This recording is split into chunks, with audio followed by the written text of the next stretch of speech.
So a USAID official has instructed all employees to shred and burn all documents. And this is according to an email that NBC News has uncovered. You have to wonder why it is they're telling them to do that. Oh, boy. And this comes at a time when Trump's efforts to shut down USAID are being thwarted, or at least jammed up, by Democrats and bureaucrats. So this is going to be interesting. I think it's a cover-up. I don't know for sure. We'll go into exactly what's going on, but they're trying to destroy as many documents as possible, and rightly so. People are really angry. We got a handful of other stories. Donald Trump says that any one of these far leftists who are attacking Tesla dealerships, they firebombed them. They have firebombed Teslas that were in a holding parking lot. Basically, they were delivering electric cars, and somebody went and torched a bunch of Cybertrucks. They even shot up private Teslas owned by individuals. Trump says domestic terrorism.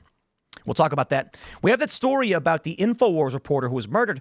Now, another reporter was swatted just the mere hours in the following day.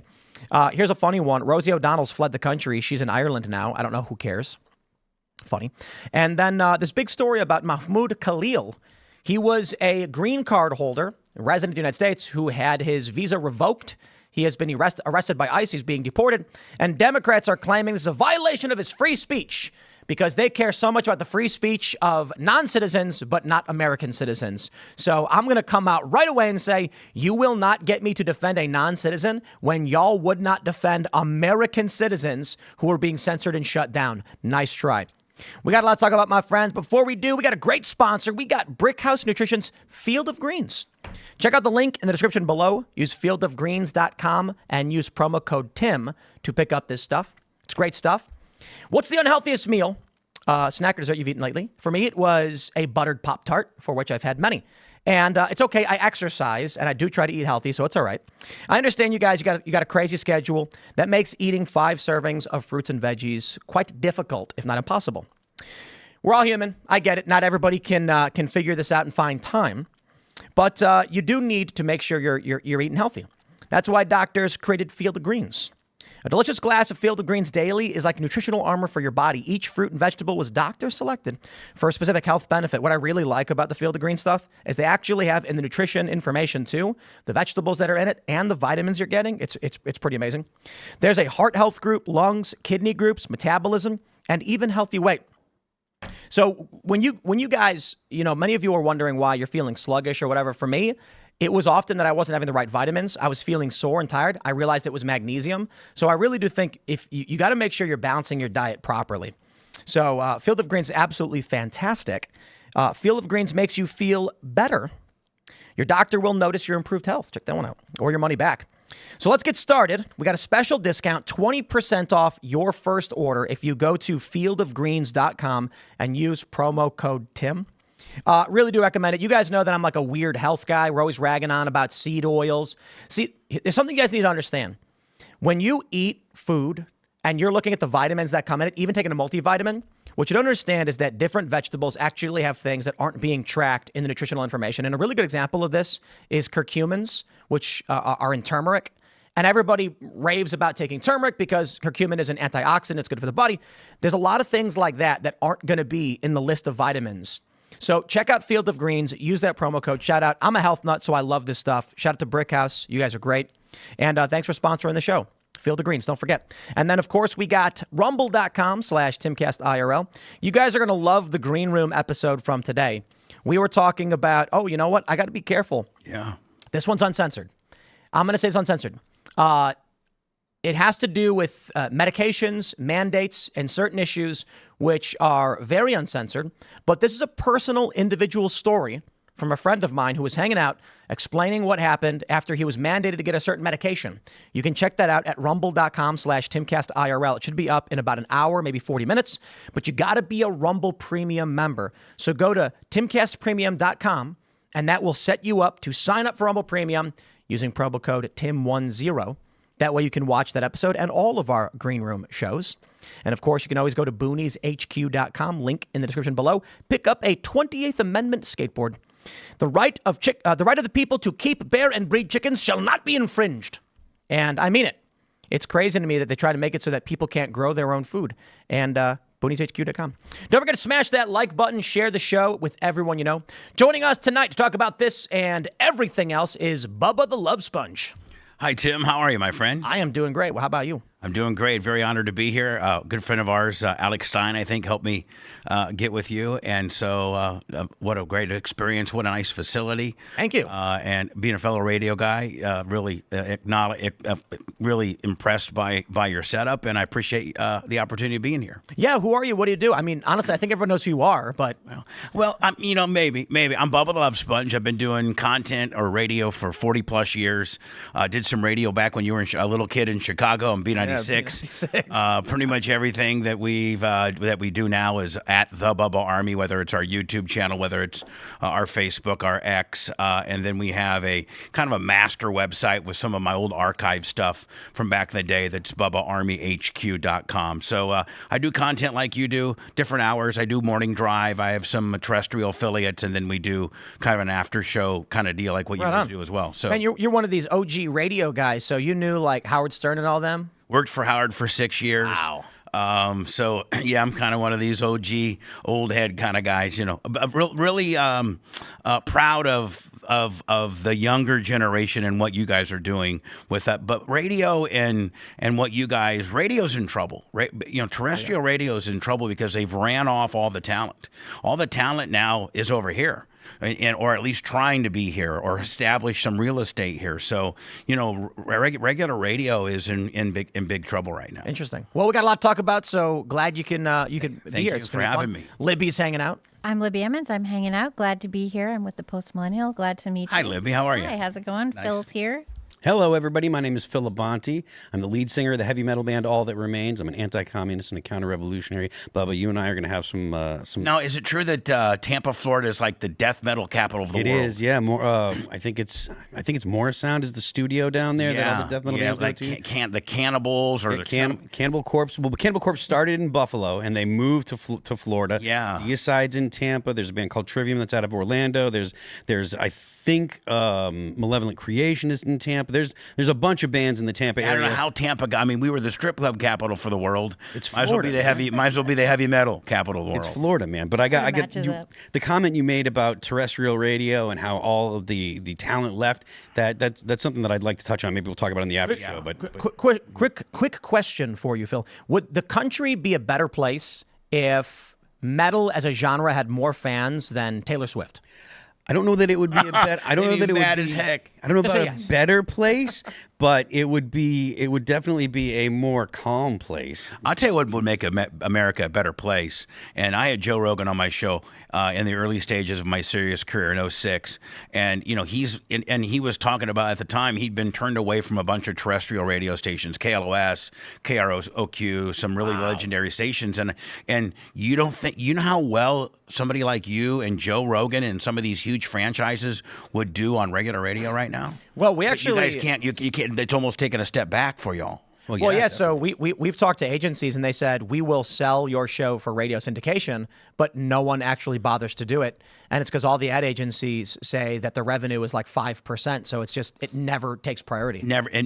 As it shouldn't, just because once you've made it where you've made it then it's going backwards. If that but why makes not? Sense. The thing that is but it hurts the integrity of how good terrestrial radio could be again. Yeah. If they bring the Tim Pools, if they bring if they bring that Joe Rogans, if they would have that talent pool, but they've ran them all off. Yeah, that's one of the things that you said that struck me is like the reason people listen to terrestrial radio, if they listen to terrestrial radio, is because of the talent on the radio show. Because nowadays, if you want to listen to music, you can stream whatever you want, whenever you want. No commercials. No commercials or minimal commercials. So if people are listening to your JJOs in Wisconsin or your WLUP in Chicago, remember AM 1000. Yeah. Remember, Tim, when you grew up with WLS and Larry Lujak and John Records Landecker and all those guys. AUPD in Arizona. I remember Manco. We should go to the news, though. Okay, all right. Sorry. Sorry, Tim. Here's the story from the Post Millennial.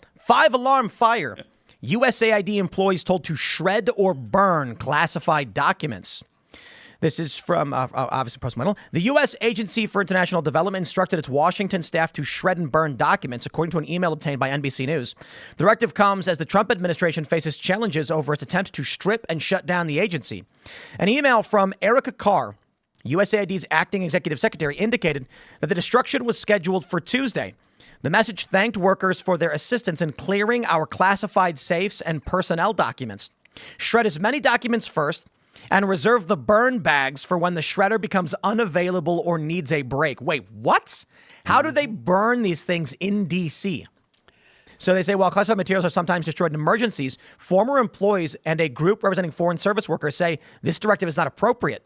Legal groups opposing the administration's effort to shut down USAID filed an emergency motion on Tuesday to halt the destruction. Defendants are, as this motion is being filed, destroying documents with potential pertinence to this litigation. The motion stated a Trump administration official stated that 36 employees received the email and that the materials being destroyed were courtesy content documents given to USAID by other agencies. So Mike Benz tweets, this is a 5-alarm fire. Right now, as we speak today, USAID is shredding and burning the contents of its agency's classified safes. The key information needed to reconstruct the history of USAID's weaponization both at home and abroad. But it sounds like the Trump administration wants this to happen.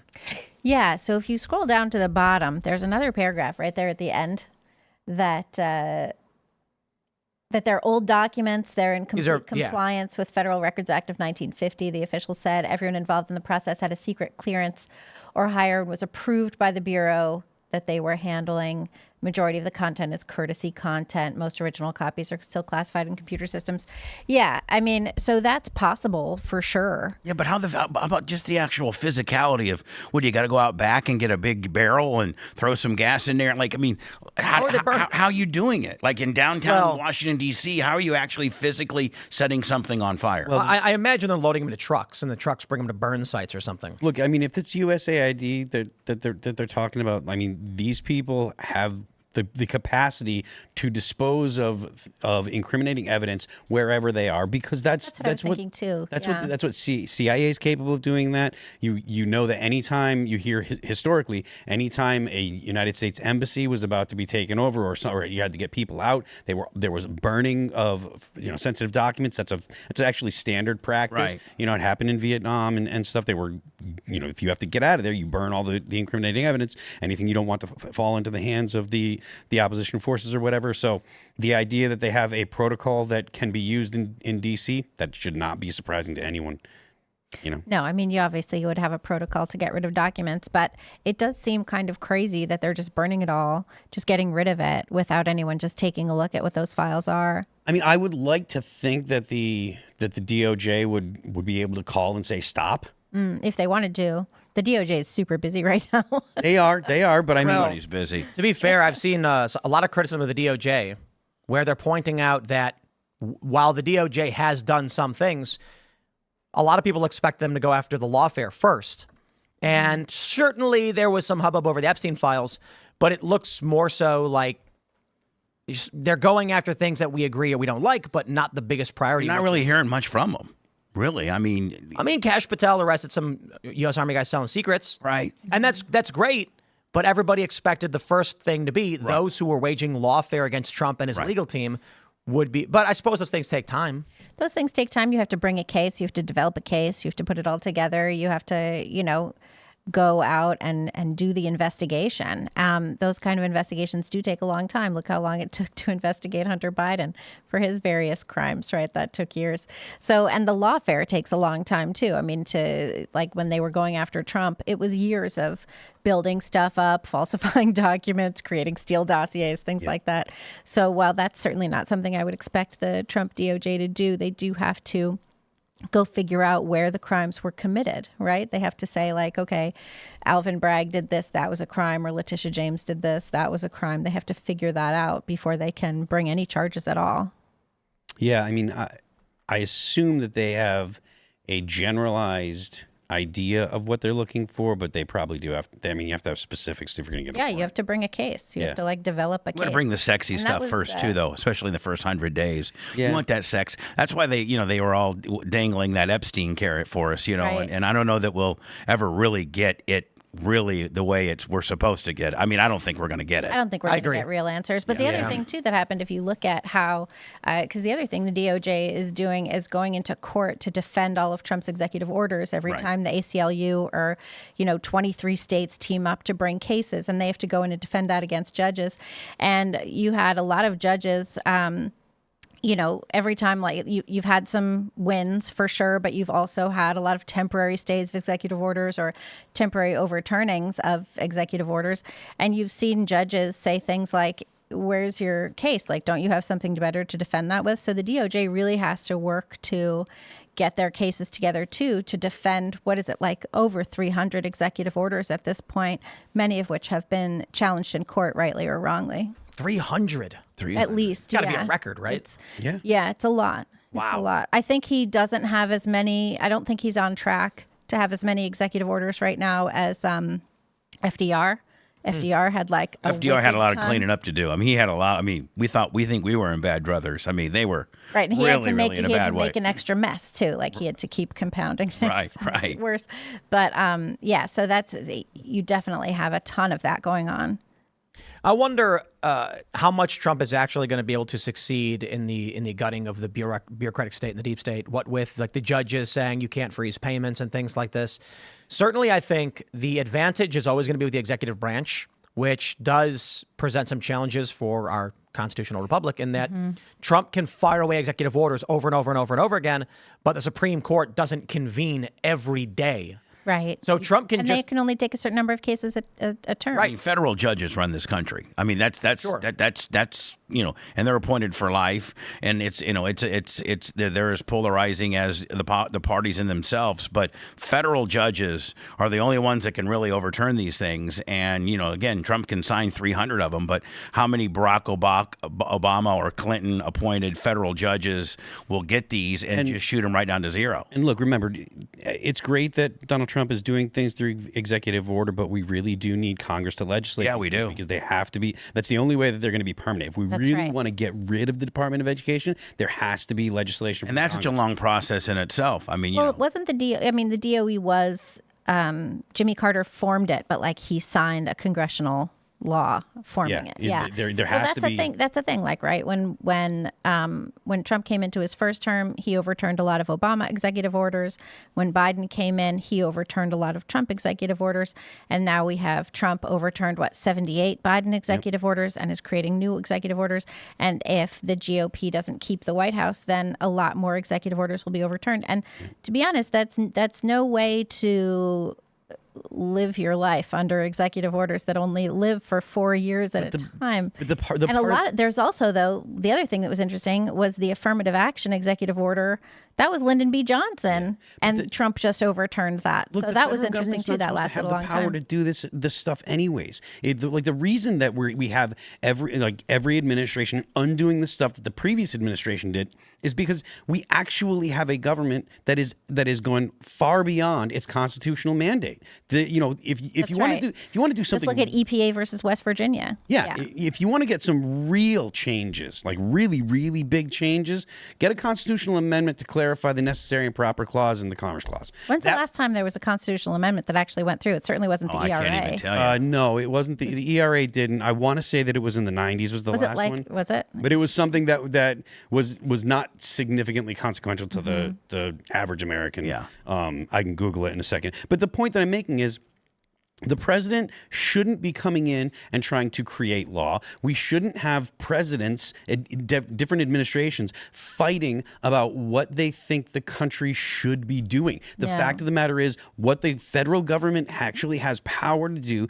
has been laid out in the Constitution. There's no reason for the government to try to go beyond the bounds, because the states are empowered to all make decisions in and of themselves. What is good for California is not necessarily good for Florida, or what's good for Massachusetts is not necessarily good for Idaho. And it is completely, not only is it good, it is the thing that the country is supposed to do. Well, have different laboratories of democracy and try things out. The rumor is that Trump's intention, his agenda, is to basically federalize the country, to largely dismantle the federal government, so that the states become competitive once again, regulation everything will largely follow the state's taxation. Love to see it. So when we're talking about the gutting of the IRS, some 45,000 employees, or now the Department of Education, which is a big story. I was watching Fox News and the breaking news came in. They ordered all staff to vacate the building by 6 for security reasons. Love to hear it. And now by tomorrow, half the staff may be gone. I'm hearing from people who, let's just say, they work in and around D.C. They know some of these people that Trump wants the states to be in control once again. Well, that makes sense when you consider the Dobbs decision, which was a state thing.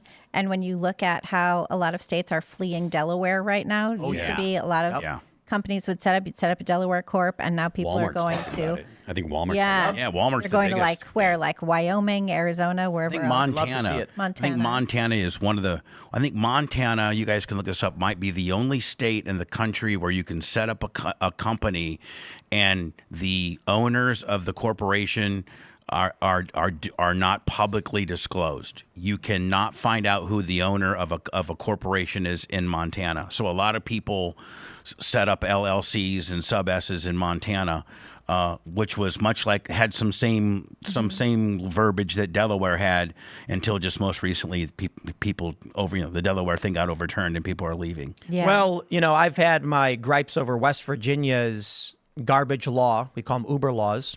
However, West Virginia did just pass an artificial food dye ban. I saw that. That was cool. However, the governor hasn't signed it. He could still veto this. And you think he will?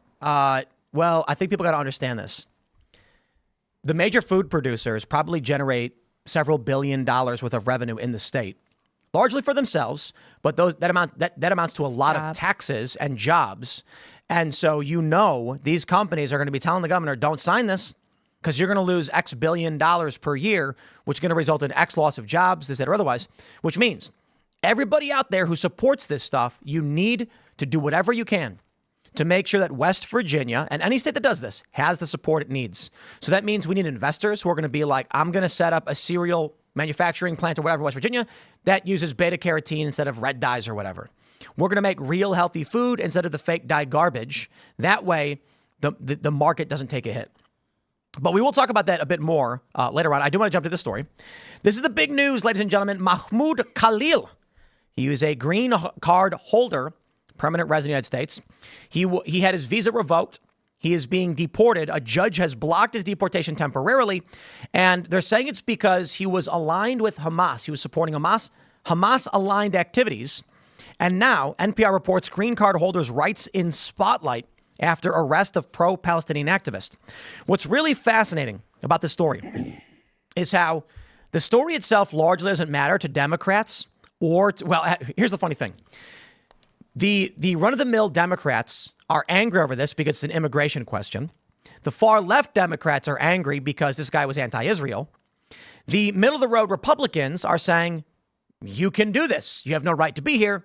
And then the Jewanon and it's a distinction, and the anti-Israel right side are angry over this, and they're claiming it's free speech grounds. I think principally Israel is the issue for a lot of these people, but there is an interesting question being brought up as Trump's administration is seeking to deport a permanent resident who is married to an American in this country. So what do you think? He's calling for violence. So we have quotes where he called for violence. There were quotes where he was saying we should attack the police and things like that. Were those his quotes, or were they part of the Columbia University apartheid divest? The way that I understand it, they were his quotes. I could be misinformed. I was looking for a video of him specifically, and I didn't find that stuff. But again, what's stopping it? I know that federal judge. I know people have been saying he has quotes like "We will resist the police" and things like that, or something to that effect. I don't know exactly what he said specifically. That could be described as threats of violence or anything like that. Well, Columbia University Apartheid Divest is a really radical group, and they're the ones who were staging the takeover of Hamilton Hall last year. The takeover of the Quad. I think it was almost 2 weeks that they had took over buildings.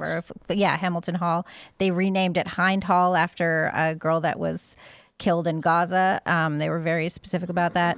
But they took over the Quad for like 2 weeks. They recently took over Barnard's Milstein Library, which is like this really storied historic library on the campus that is shared by both. It's shared by both universities. But yeah, I mean, it's a pretty shocking group. They have really disgusting views. They're very big Jew haters. They also are very big haters of the West, of America. They've also done this crazy thing where they compare the war in Gaza and Israel to Columbia's real estate deals in Manhattan on the Morningside campus. They say that Columbia is an occupier of, Morningside, this part of Manhattan, and all of this stuff, which is absolutely ridiculous. And that's how they link that up all together. It's not a good group. They have really bad ideas, and they had last year, the daughter of Ilhan Omar was out there because she was a Barnard student. She was protesting, and Ilhan Omar was out there as well. You also had Congressman Brandon Gill today saying that he'd think the country would be better off if Ilhan Omar was deported, which made me look up how you could deport a naturalized citizen. Well, real quick, it is funny, but most people don't realize that Ilhan Omar has a 20-something-year-old daughter. Yeah, and she was in Barnard. I know she got suspended. I don't know if she got expelled. She was certainly locked out of her housing for a good while and made a whole stink about being unhoused. Unhoused. Yeah. Well, so I asked my Twitter, my ex-followers, should non-citizens in the U.S. be allowed to stage protests against U.S. policy? 85.8% said no. 14.2% said yes. Out of 20,801 votes. It's been up for 2 hours. I think that is actually a violation of the green card. Like the green card requirements, it has responsibilities of the government and responsibilities as a permanent resident. And one of the responsibilities as a permanent resident, it says required to obey all laws of the United States and localities, and also expected to support the democratic form of government, not including voting, which you can't do. Yeah. I'm totally fine with his visa being revoked and him being deported. Me too. Absolutely. I mean, sorry about your luck, bud. We got rules around here. I mean, sorry. Yeah, I mean, these protests were taking over buildings. We're not talking about a guy standing on a street corner waving a little sign that says Free Palestine. We're talking about a guy who was an organizer of a protest, who was giving speeches, acting as a press spokesperson. conferences. He was press conferences. And they physically took over buildings and occupied spaces unlawfully. And people don't say, I think the issue is for a lot of people, they don't remember the videos that came out of this, where Jewish students were attacked. Yeah. One incident where a guy, I think it was a guy or a woman, they were wearing a Star of David, and they were walking around, I think it was Columbia, and then people just formed a line, linked arms, and pushed them out. Yeah, they refused to let them into the encampment. They also refused to let people go to class. Recently, they say that Khalil was part of a group of students. I don't know if this is true. But they say that he was part of a group of students that was disrupting classes and distributing like Hamas leaflets in classes. That's something. He was Hamas leaflets? It was like Al-Aqsa flood stuff. Which is pro Hamas? Al-Aqsa flood, that's what they call. Al-Aqsa is like the Temple Mount. Yeah. And yeah, it's like basically, pro Hamas. Well, there's a big question. Stuff. Basically is not. Right. So these are the questions. And this is why I think that it would be good to have a hearing. I want to hear all the evidence against this guy. I'd love to have a congressional And I'd love hearing to on also, if this is the first guy who's being deported, who has a green card, and he's being, charged. He hasn't been charged with anything yet. He hasn't been investigated for any crimes. And that's something, too. I was reading the Free Press report this morning. So what? And they were saying that that nobody at the administration says that he's done anything illegal. So what? Well, so it's interesting. And so what to you? I mean, so what in general? If this is going to be the blueprint of how people with green cards are deported, I want every I dotted and T crossed that we know that in every case this is being done appropriately. Have an appropriate procedure. Yes. Make sure that they do it just lawfully. like you said, do it lawfully, and then ship them all out. Like if you've broken the law, beat it. This is how we protect Americans. That's the point that I'm use that as case law. Then let's have the first one. Let's have some case, and then we'll have some case law. I disagree. The law clearly states, and if you want to change it, we can change it. There is no judicial review. The State Department can kick out any green card holder whenever they want. At any time. If it's Anytime. lawful, No. There's no question of what lawful is because there's no judicial review. then, The State Department literally. then it is lawful. Right. Then that means always, at any time, for any reason, it's lawful. So if you, there's no question. all I'm saying is, like, if your information is accurate and it's lawful, then ship them out. So here we Eat have. it. They don't even have an appellate process, right? There's none. We were talking about it earlier. Right. I've pulled it up. This is section no appellate 221, subsection I. After the issuance of a visa or other documentation to any alien, the consular officer or the Secretary of State may at any time, in his discretion, revoke such visa or other documentation, period. Look, these are... Let me read this. Yeah. General and such revocation shall invalidate the visa or other documentation from the date of issuance, provided that carriers or transportation companies and masters, commanding officers, agents, owners, charterers, or consignees shall not be penalized under Section 273B for action taken in reliance on such visas or other documentation, which this is an aside to it. They go on to say there shall be no means of judicial review of a revocation under this subsection, except in the context of a removal proceeding, if such revocation provides the sole ground for removal under Section 237, A1B, blah, blah, blah, which is an aside. Basically, if the Secretary of State says, we are taking back your visa, they can do it. Period. They don't need a reason. There's no appeals. There's no court. There's no habeas corpus judicial review. It is, you are a visa holder. You are no longer a visa holder. You are now here unlawfully and can be deported. Aren't there extra protections for green card holders? This literally says, and I quote, the Secretary of State at his own discretion can revoke such visa or other documentation. That's it. Yep. And notice of such revocation, that's the important point, shall be communicated to the Attorney General, and such revocation shall invalidate the visa or the documentation from the date of issuance. So notice, you know what that means? It means the moment Marco Rubio says, we have revoked your visa, it's gone. Done. What did you say about judicial review? So There it is says none. here, There is none. There shall be no means of judicial review, including review pursuant to Section 2241 of Title 28 U.S. Code, Except in the or context of a any removal other proceeding. or any other habeas corpus provision and sections 1361, 1651 of such title. It says there shall be no judicial review of a revocation under this subsection, except in the context of a removal proceeding, if such revocation provides the sole ground for removal under Section So it sounds like 237 that would A1B. be the case here, and there would be a removal proceeding, and we're going to see a hearing tomorrow. No. You misunderstand a specific subsection. So let me pull up Section 237 if we want to address the specific criteria by which they would have a proceeding. And I believe it's relating to when other. Oh man, this jumps so far. It's huge. It's a huge. You weren't kidding. It's what, like Right. 500 million pages. It's 503 pages. Yeah. So I think we'll get it right. We'll get it right. Well, I think what they're saying is if the revocation is particular to a specific action, there's one exception for when they do this. But I'm pretty sure if you read it plainly, it says in the discretion of the consular or the Secretary of State, they can just revoke your visa. Yeah, After the fact, it provides exceptions. That's pretty fascinating. I didn't know that. I mean, Pretty if stiff. that's the case, I mean, it's pretty severe.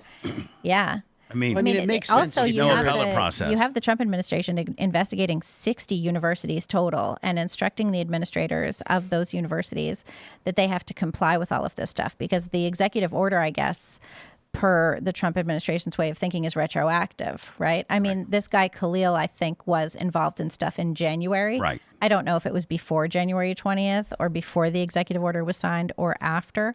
But it is interesting if the Trump administration is going to be deporting green card holders from those who were engaged in stuff retroactively. I wonder if that's part of the I think plan. since he's been in office, this is all stopped. I mean, because No, everybody it's still knows. happening. It's still happening at Barnard. At the level that it happened, At Barnard, they were hanging effigies of one of the deans. Wow. They were distributing leaflets in classes, disrupting classes, preventing people from getting to classes.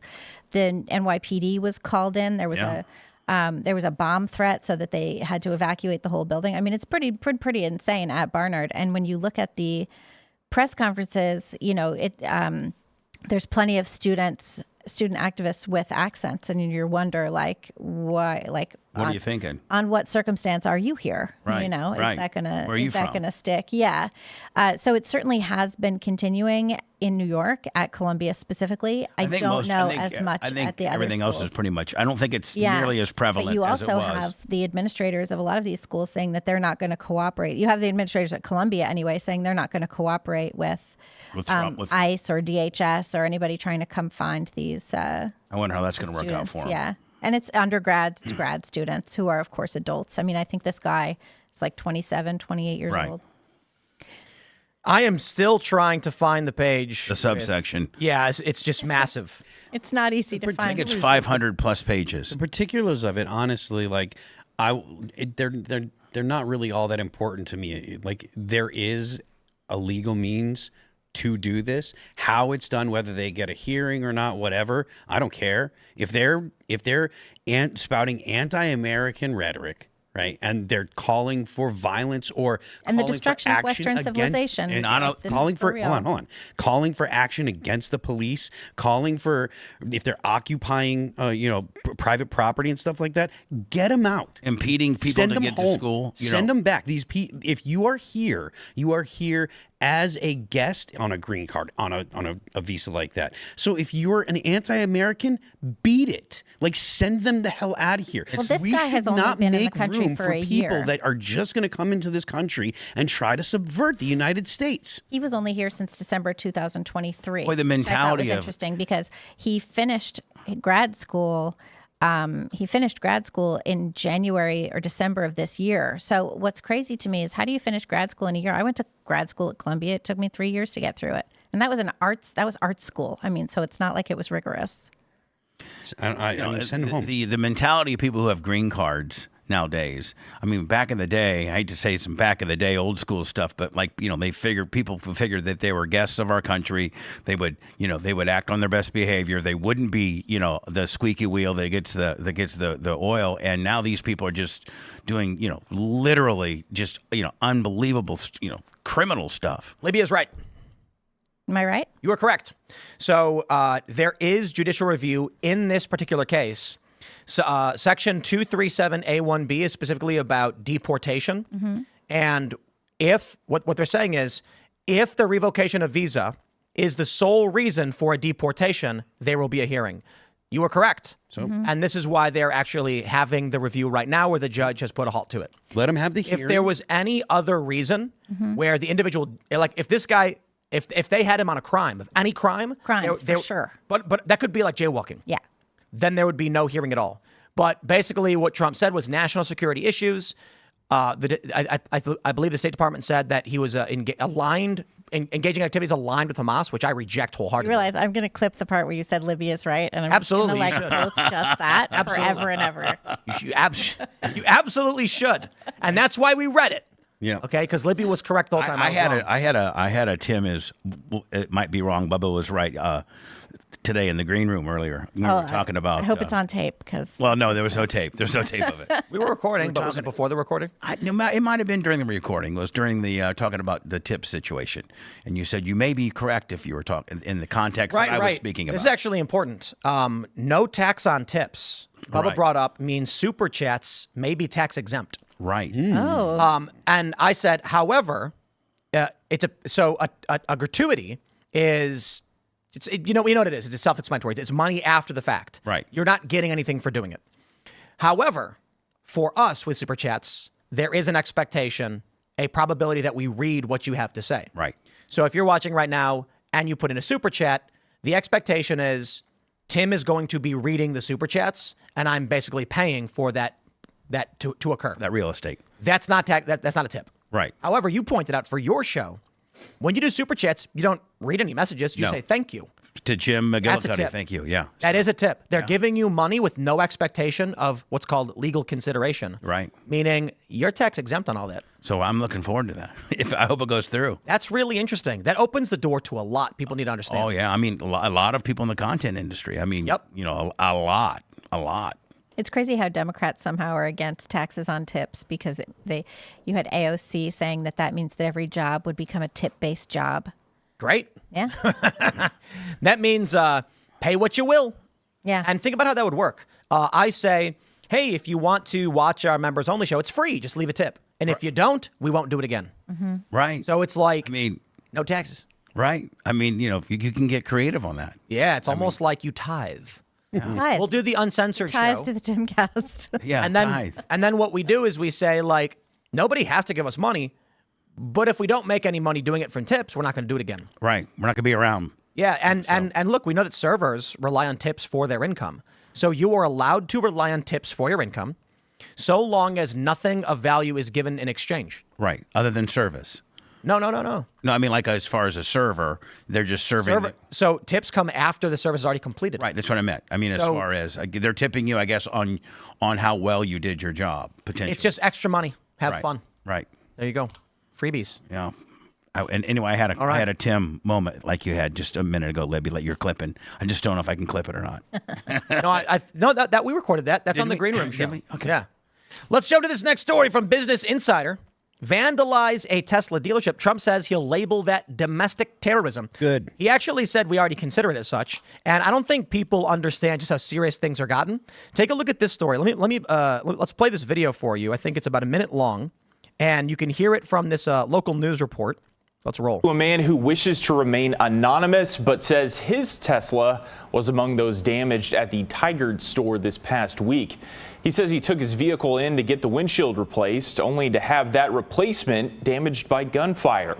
He says he's been following the vandalism at Tesla stores and was worried something like this might happen.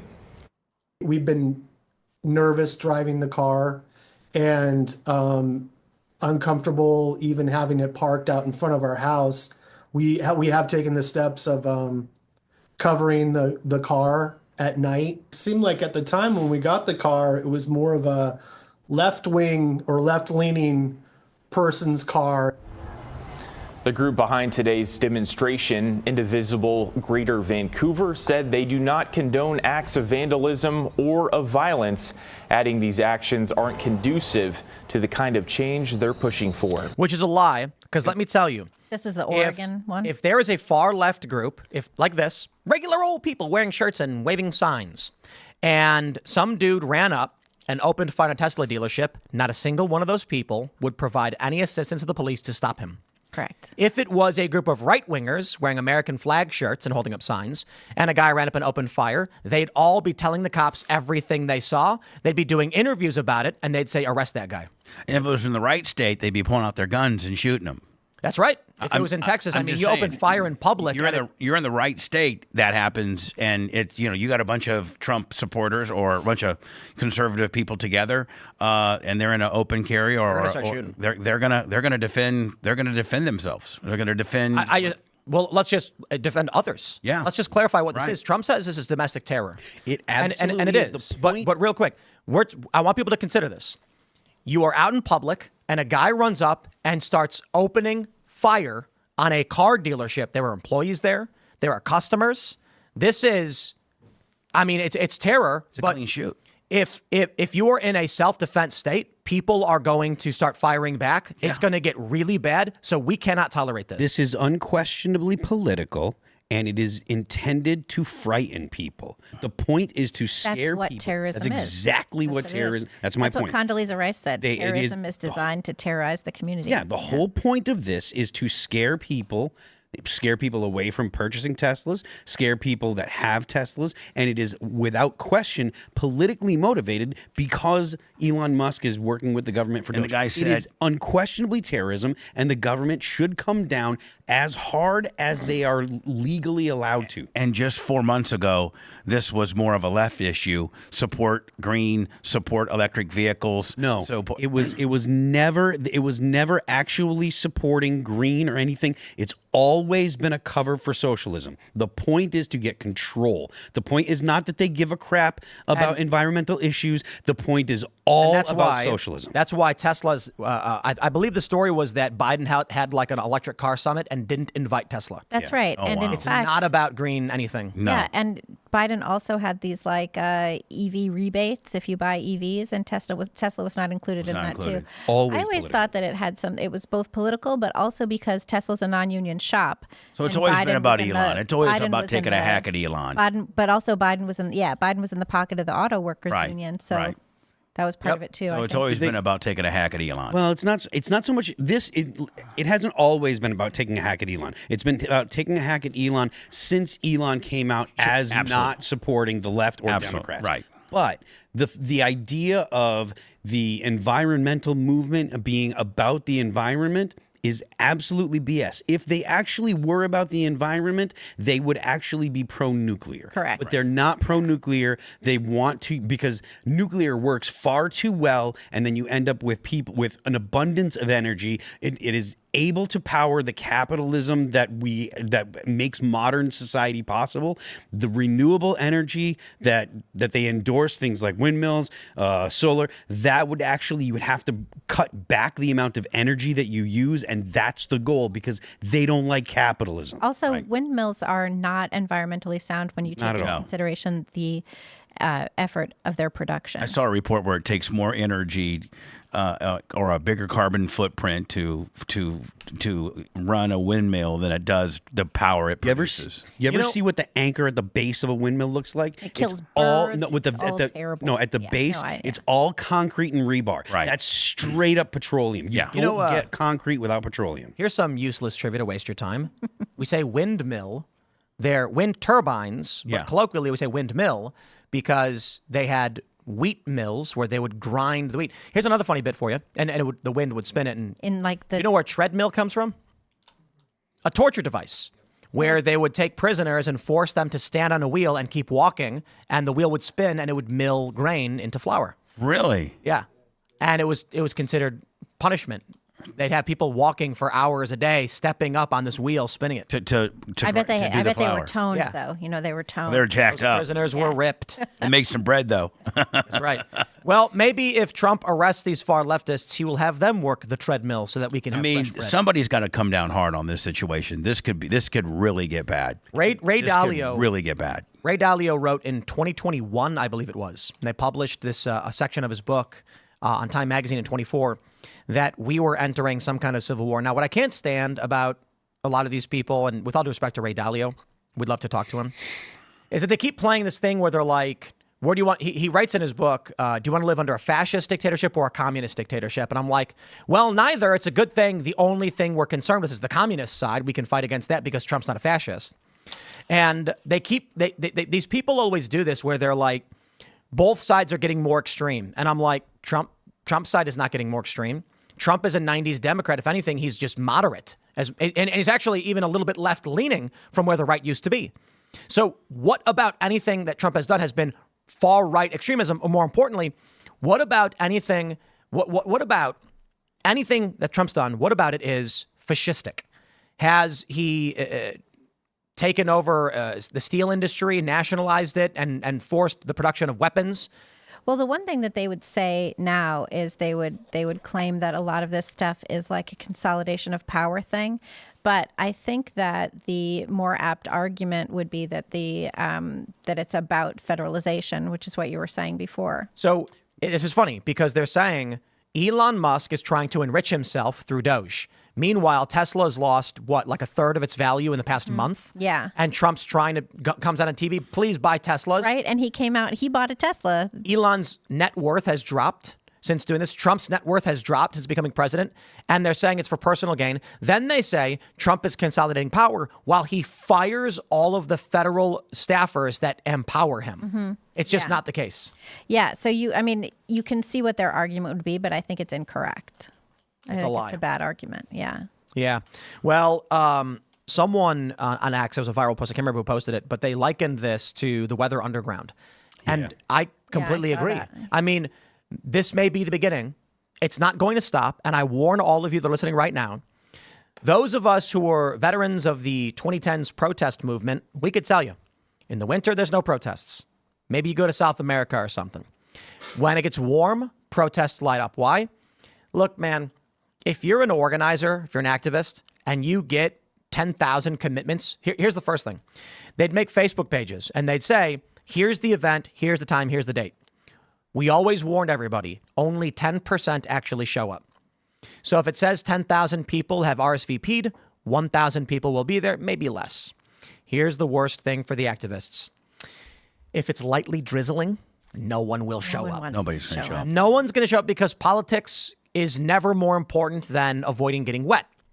So that being said, if we are seeing Tesla dealerships firebombed and shot up when it's still cold out and it's starting to get warm, it was 70 degrees today, come summer, this is going to be tenfold. Yeah, absolutely. Yeah, that's pretty scary. I mean, it could we could see a summer that I don't think that it'll have the intensity of You don't think it'll rival 2020? No, I don't. I think 2020. I mean, you also had COVID rage. Yeah, it would take more than just people being upset with Trump. Although, I mean, if you see a lot of direct action and then you see the DOJ and a federal response, you could see people start to get kind of crazy because of escalation. But well, also, if you have I'm sorry, go ahead. No, it's fine. If you have like this guy, Mahmoud Khalil, if you have like people one at a time getting arrested and deported, you're going to have martyr situations, So if you are arresting one person at a protest here, one person at a protest here, you're going to have a problem. But round them all up. If they round them all up at once, I mean, has anybody considered it's harder to protest that? Has anybody considered the fact that, I mean, it might maybe a little bit, but the Democrats are not really organized right now, and they're really in shambles. They don't have a leader. Yep. They don't have anybody they don't have a fresh-faced guy, Barack Obama. You could see them grooming Barack Obama when they were, and they don't have anybody that they're Gavin Newsom is not that guy. They don't. So I think that may hurt a little bit of their protesting situation, just because they don't have they're in shambles with regards to organization. So I think you're right about the fact that they don't have a leader, but it's deeper than that. In my opinion, the Democrats aren't sure who they are. Yeah. Right now, you've got the progressives and the far left that have been the loud voice, really controlling the party and dragging the rest of the party along, and they managed to convince. And it was a small section of the far left that managed to convince the whole, basically all of America, that it's not worth speaking out against them. And they were able to lead the country along for a while, because the normal Democrats didn't stand up against them, and they were afraid because everybody was getting canceled and stuff like that. But now the Democrats are in a situation where they've lost. Most of America is tired of the far left's garbage. Yep. And so the rest of the Democrats are like, where should we go? Should we go with the far left, who are the people that are going to be protesting, that are going to be pro Hamas, they're going to be anti-America, they're going to be saying that America is a fascist country now, Donald Trump is this big bad boogeyman, etc.? Or do we work with Donald Trump, who is essentially a 90s or aughts Democrat, and do we try to, prevent him from doing the things that we don't like, the excesses that do go too far, but work with him on the things that we do agree? Well, look at Fetterman. Until the Democrats figure that out, they're going to remain in chaos. Look at Fetterman. Yes. Fetterman. I think Fetterman's nailing it right now. Yep. With regards to potentially what a successful Democrat could be doing right now, in lieu of those idiots that made the chalk signs during the congressional thing. And you make a great point, because he's going on camera and saying beautiful things, and that's what Democrats should be doing. And then he's going to the Senate and voting in line with all of the far left psychotic policies. That's exactly what a Democrat could be. Sounding good on TV while stabbing Americans in the back. That's what he's doing really well. Yep. Yeah. But it's it's better than the asses that they made out of themselves during the congressional address. To me, they've become the party of the weirdos. Listen, I've voted Democrat a couple times in my life. I really have. I voted for Barack Obama the first time, for various reasons. But it's to me, it's like they don't represent anybody that I know that has a sound mind. And I can't think of anybody. I agree. It's funny because with this Mahmoud Khalil story, the Democrat narrative is that he was disappeared in the middle of the night. And it's like he was arrested. He was arrested. By ICE. Yeah. And they were like, yeah, but he was disappeared. I'm like, no, he was arrested, and he's in a Louisiana holding facility for ICE.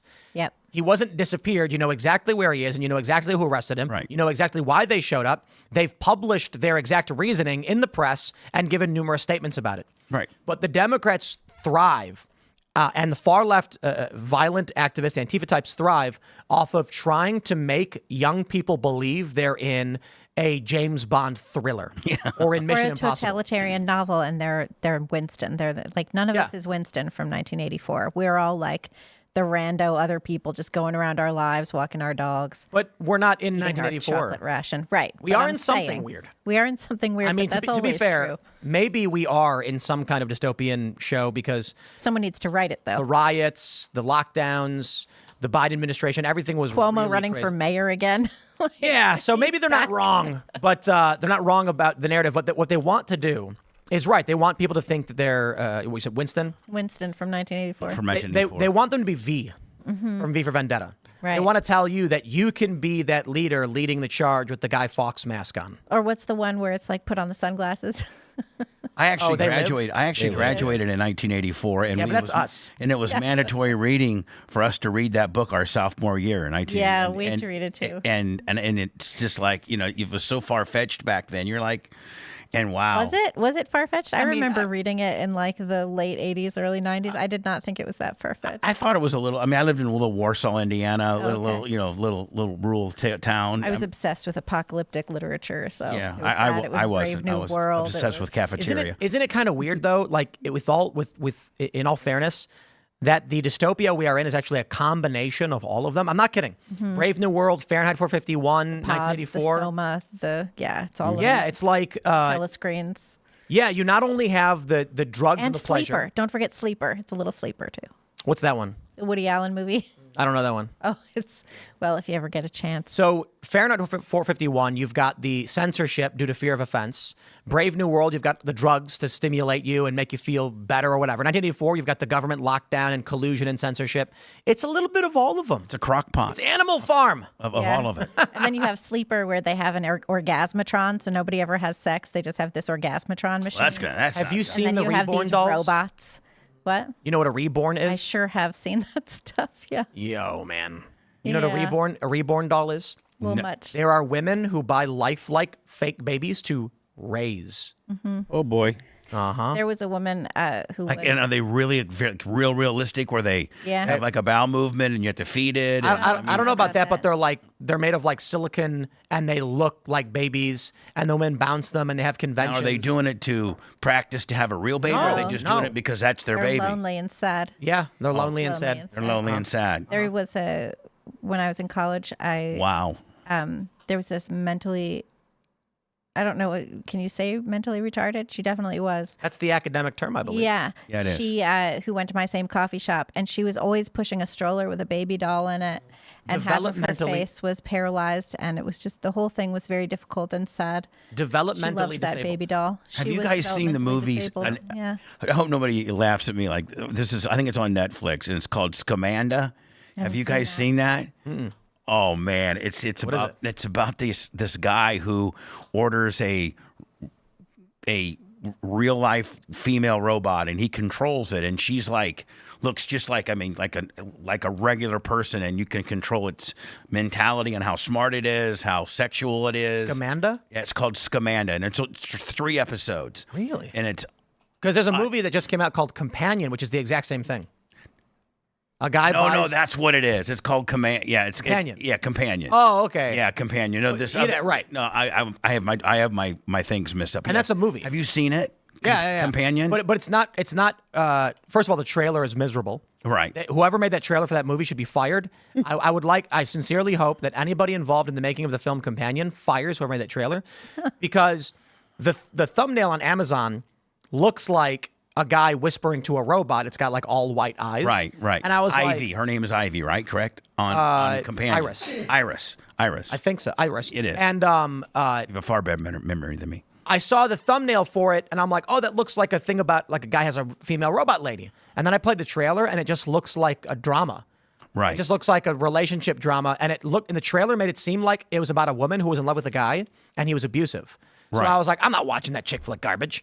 And then later, I just like, well, we watched everything else. We watched it, and I was like, oh, it is about a robot. It is. If they just said it was about a robot, I'd have watched it as soon as it came out. Right. So they kind of did themselves dirty on their thumbnail, because the thumbnail was horrible compared to how good the movie was. Scamanda is about this woman who faked brain cancer, and she had the entire Scamanda, I get it. Yeah, and she had like all of her church and everybody believing that she had brain cancer. She would go into the emergency room and just like with dehydration, but while she was there, she would stick needles in her arm and take all these B-roll pictures, so she would have pictures of her being in the hospital, and then she embezzled millions and millions of dollars. The thing about Companion, though, is it's not really about a robot. Sorry. Okay. If you want to see a movie that entertains and explores a complex future where people buy robot companions, that ain't the movie for you. That movie is Do you think it'll ever be that way? Do you ever think we're headed there? Absolutely. And what would you say the time frame that would be? It's soon. 2 years. Yeah. What? Very soon. Yep. 2 years. And that good of technology. So we're already at the point where a kid has committed suicide because his AI chatbot lover, Daenerys Targaryen, told him to. She didn't explicitly say to end yourself. She said, I want you to be with me. And he said, what if I could be with you right now? And she goes, do it, my love, come. And then he ended himself. Right. You already have the chatbots. So right now, there was some big scandal where there was some AI service where dudes were forming bonds, like sexual relationships with AI chatbots. And the company said they were going to disable this because it was getting creepy. And then all the users revolted and they stopped. Here's the crazy thing about OnlyFans. Did you know the owner of OnlyFans tried banning porn? The intention of OnlyFans in the early days. I remember that. It was supposed to be Patreon. It was supposed to be like, this is where you could subscribe for extra content. And all these people were doing porn. And he was like, we're going to shut it off. And then the people who were running, like the investors and the people behind the company, were like, whoa. No, they shut it down. And then they're like, we're making a lot of money. Don't shut it down. Well, they shut it down, and then like they were only going to make it like topless. Like that was going to be it. Like that's it. That was the most like bikini shots and topless, and like the strip clubs that were allowed in Times Square instead of the ones that were allowed. And then that didn't last but a week or two, and then the investors, like you said, Tim, they were making billions of dollars, and it lasted about 2 weeks. So what's going to happen is you're going to see, like with these AI chatbots, same thing happened. They said they were going to grandfather everyone in who was in a sexual relationship with the robot. Insane and creepy. Now they've got the humanoid robots that are already starting to come out, and they're very rudimentary. But in a couple years, they're going to be substantially more lifelike. It's already possible to make human-like animatronics, but with the Tesla Optimus bot, for instance, combine the existing 30-year-old animatronic technology with modern robotics, and you are very close to having these lifelike dolls. Now, 2 years, I think you already have these lifelike dolls. They sell them, but they're not animatronic. They're not like fully functional. Right. Couple of years, they will be. I think in 10 years, it's going to be like indistinguishable androids, maybe 10 to 15, but it's advancing very quickly. The AI LLM stuff is going to be freaky because already, this is crazy. In video games like, I think Skyrim, and this was a year ago, someone made a mod, or a team made a mod for Skyrim. So are you familiar with Skyrim? Yeah. When you get companions, they're just generic, pre-scripted companions. They run around, you talk to them, and they'll give you a line. There was a mod that connected it to ChatGPT's API, so you could actually speak into a microphone and talk to the character, and it would respond to you to whatever you said. That exists now. You can do that now. Yeah. So you're playing, and you've got one of the companions in Skyrim, and you can say, "What are you doing?" And it'll be like, "What do you mean? What am I doing?" And it'll actually talk to you, have a conversation with you. Yeah, and it's ChatGPT, so it's still like chatbot, large language model silliness, but we are extremely close. Boy, but you're gonna get clowned if you're that guy that brings your chat robot girl. Nope. You don't think so? Nope. No, sir. You don't think because I can tell you when you don't think you'll get clowned? Absolutely not. Because I remember when it was cringy to say you met online. Okay. Now it's the default to say you met online, and so. Like in that movie Companion. You saw that, right? Yeah, absolutely. The dude brings his robot Bangbot. He's a little more vulgar than that. And so does his friend. Right. And no one cares because everybody has one. And we didn't even know into the movie that the dude, that his boyfriend. Right, he's got a Bangbot too. They didn't let us know that he was a robot till later on down on the line. That's how good he was. There's also like AI robotish type companions that they give old people in nursing homes. Like fake animals, fake animal dogs and stuff like that, just to keep them company. All right, let's jump to this next story, because we were talking about whether or not there was going to be a great civil war in this country. Well, I don't think so. You know why? Rosie O'Donnell has moved to Ireland after Trump election. It has been heartbreaking. She would have the far left has begun to self-deport. Good riddance. That's it. That's what I say to her. Good Rosie riddance. O'Donnell has confirmed she's moved from the U.S. to Ireland. Who else moved? Did I Ellen? thought Rosie wasn't MAGA. She's not. If she moves, she is. Wait, what? If she left America, she's making it better than when she was here. There you go. I thought you were all whacked out over there for a minute. Yeah, well, the funny thing is, these people have been saying for decades, if the Republicans win, I'm leaving. But they never do it. They finally did. Yeah, I do give them credit. Didn't George Clooney, wasn't he one of them? A couple of them. I do give them credit that they're finally putting their money where their mouth is, and they're finally leaving. You know, these celebrities that say, oh, you know, if such and such wins, I'm out of here. Well, that's, you know, Miami's got a better place now because she's gone. That is what's funny about X. All of these progressives who are on the platform complaining about Elon 24/7 while paying him. It's like he has money because of you. Right, right. But no one ever accused these people of being smart, so. I like the fact that they're finally following through. Yeah, I like that. Saying it forever and ever. And it's something that you Ellen see. come back. What? Did Ellen come back? I think I want to say that she did. But look, I think she left because she was so mean to her people. The fact of the matter is, the left is notorious for this.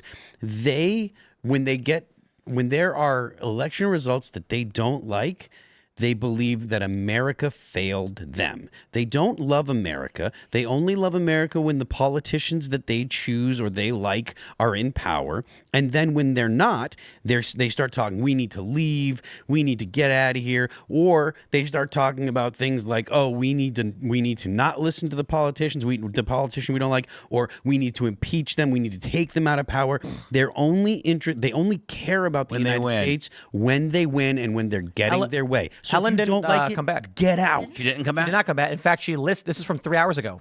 Ellen DeGeneres lists California property, reportedly her last remaining U.S. home, for $5 million. About that. Good riddance. And that's nothing in California. $5 million, that must be a shack. Yeah, I mean, unless it's, I don't know how the real estate prices got affected by the interest rates and the wildfire. Yeah, true. So, I mean, She also made a lot of money on real estate. Oh, did she? Yeah. I mean, I think the house that she sold was like, what, 85 million, 35 million, something like that? She sold and flipped mansions, California mansions. Right. Basically. But I think the one that she sold, her final one, was like 35 million. I have no idea. Yeah. You have to wonder how many of these celebrities that are fleeing are associates of, say, Diddy? Yeah, I wonder if they are that's a whole giving nother up their can. citizenship too. Like, are they renouncing their citizenship? I don't and giving think that so. up, or are they I mean, I don't think sticking so. that out? I think you're just moving to throw a fit, and you'll be back in 4 years if potentially the outcome's different in your liking.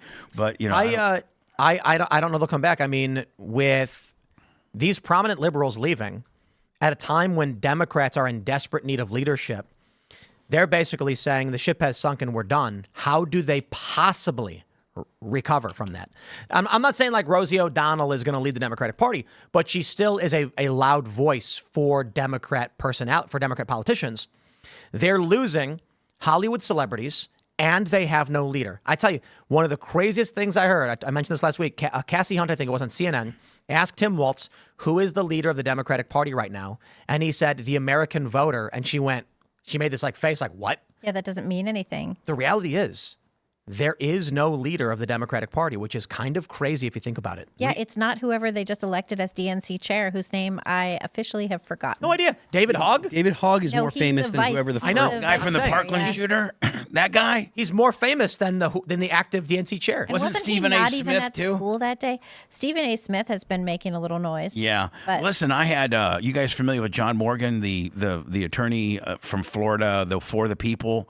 He's got the largest personal injury firm in all of the world, and he's one of the largest Democratic donors. When Clinton used to come to Orlando, he would stay at his house. Wow. When Obama came to Orlando, he stayed at John Morgan's house. He was, was a huge Democratic donor, and he was on my show just after they announced Kamala was going to take over for Biden.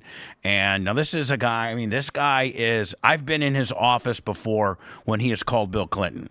I mean, this guy's a bigwig in the Democratic Party, and he is officially registered independent right now. Wow. And his exact words were, "Nobody asked us if this would be our candidate. We wanted it. We wanted a protocol or some type of different thing to happen instead of this shove down that we got in Kamala. The Democratic Party has left me. I didn't leave the Democratic Party. One of their largest donors, John Morgan, look him up." So this actually speaks to something we were talking about earlier. The donors are not going to give money to the far left. If it is actually the party of the anti-capitalists, the anarchists, the extreme progressives, the donors aren't going to give them money because they're not going to be responsible with their money, and they're also going to they're going to try to pass legislation that would actually expropriate the property of the donors. Right. So they're not going to get those people. But when you're losing guys like John Morgan and you're losing guys like that are now registering as independents, Yeah.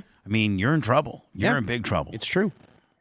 And as long as the Democrats are fighting this fight, it's better for conservatives, for the Republicans, because it leaves people that are in positions of authority to actually institute policy that will benefit the American people.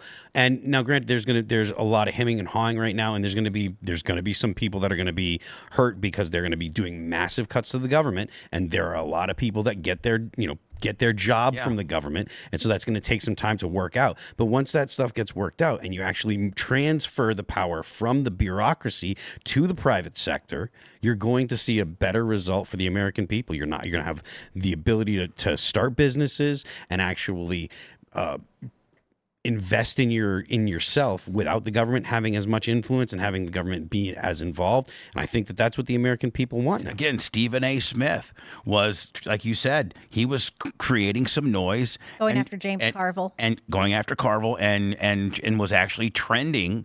Where people were listening to what he was saying. He went on The View and set a couple of those girls straight. That's Steve. I like Stephen A. Smith. I like his sports stance and stuff. I don't know if he's necessarily should be the leader of the Democratic Party. I don't know. Maybe that's what they need. Maybe that's exactly what they need. They do need a loudmouth for sure. I mean, he's as good as anything they've propped up so far. Yeah. I'm just telling you that. But it's going to take more than a few years to recover that. Oh, yeah, unless they get lucky.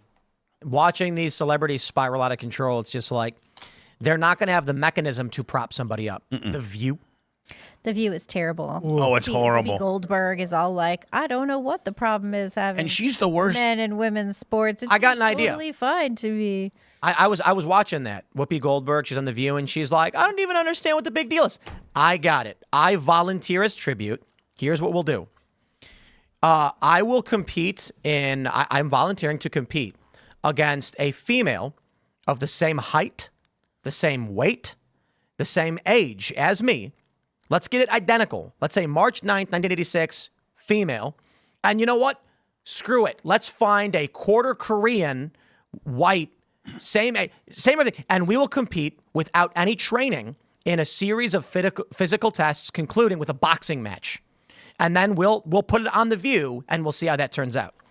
Make it like a decathlon, Right. just 10 different events, running event, And no training camp. Literally just show up the day of. Because if skateboarding, obviously you'd have an advantage. That's what you've done. But make it just 10 events that you've not trained in, 10 events that she's not specialized in, and let's see how it works. Let's go. We'll see what happens. Right. I think everybody knows what's going to happen.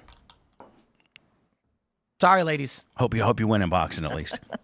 Yeah, that's the thing, because Joe Rogan has that famous video from 13 years ago. And he was just like, there's no question. A male, no matter what hormones they're on, is going to have more striking power.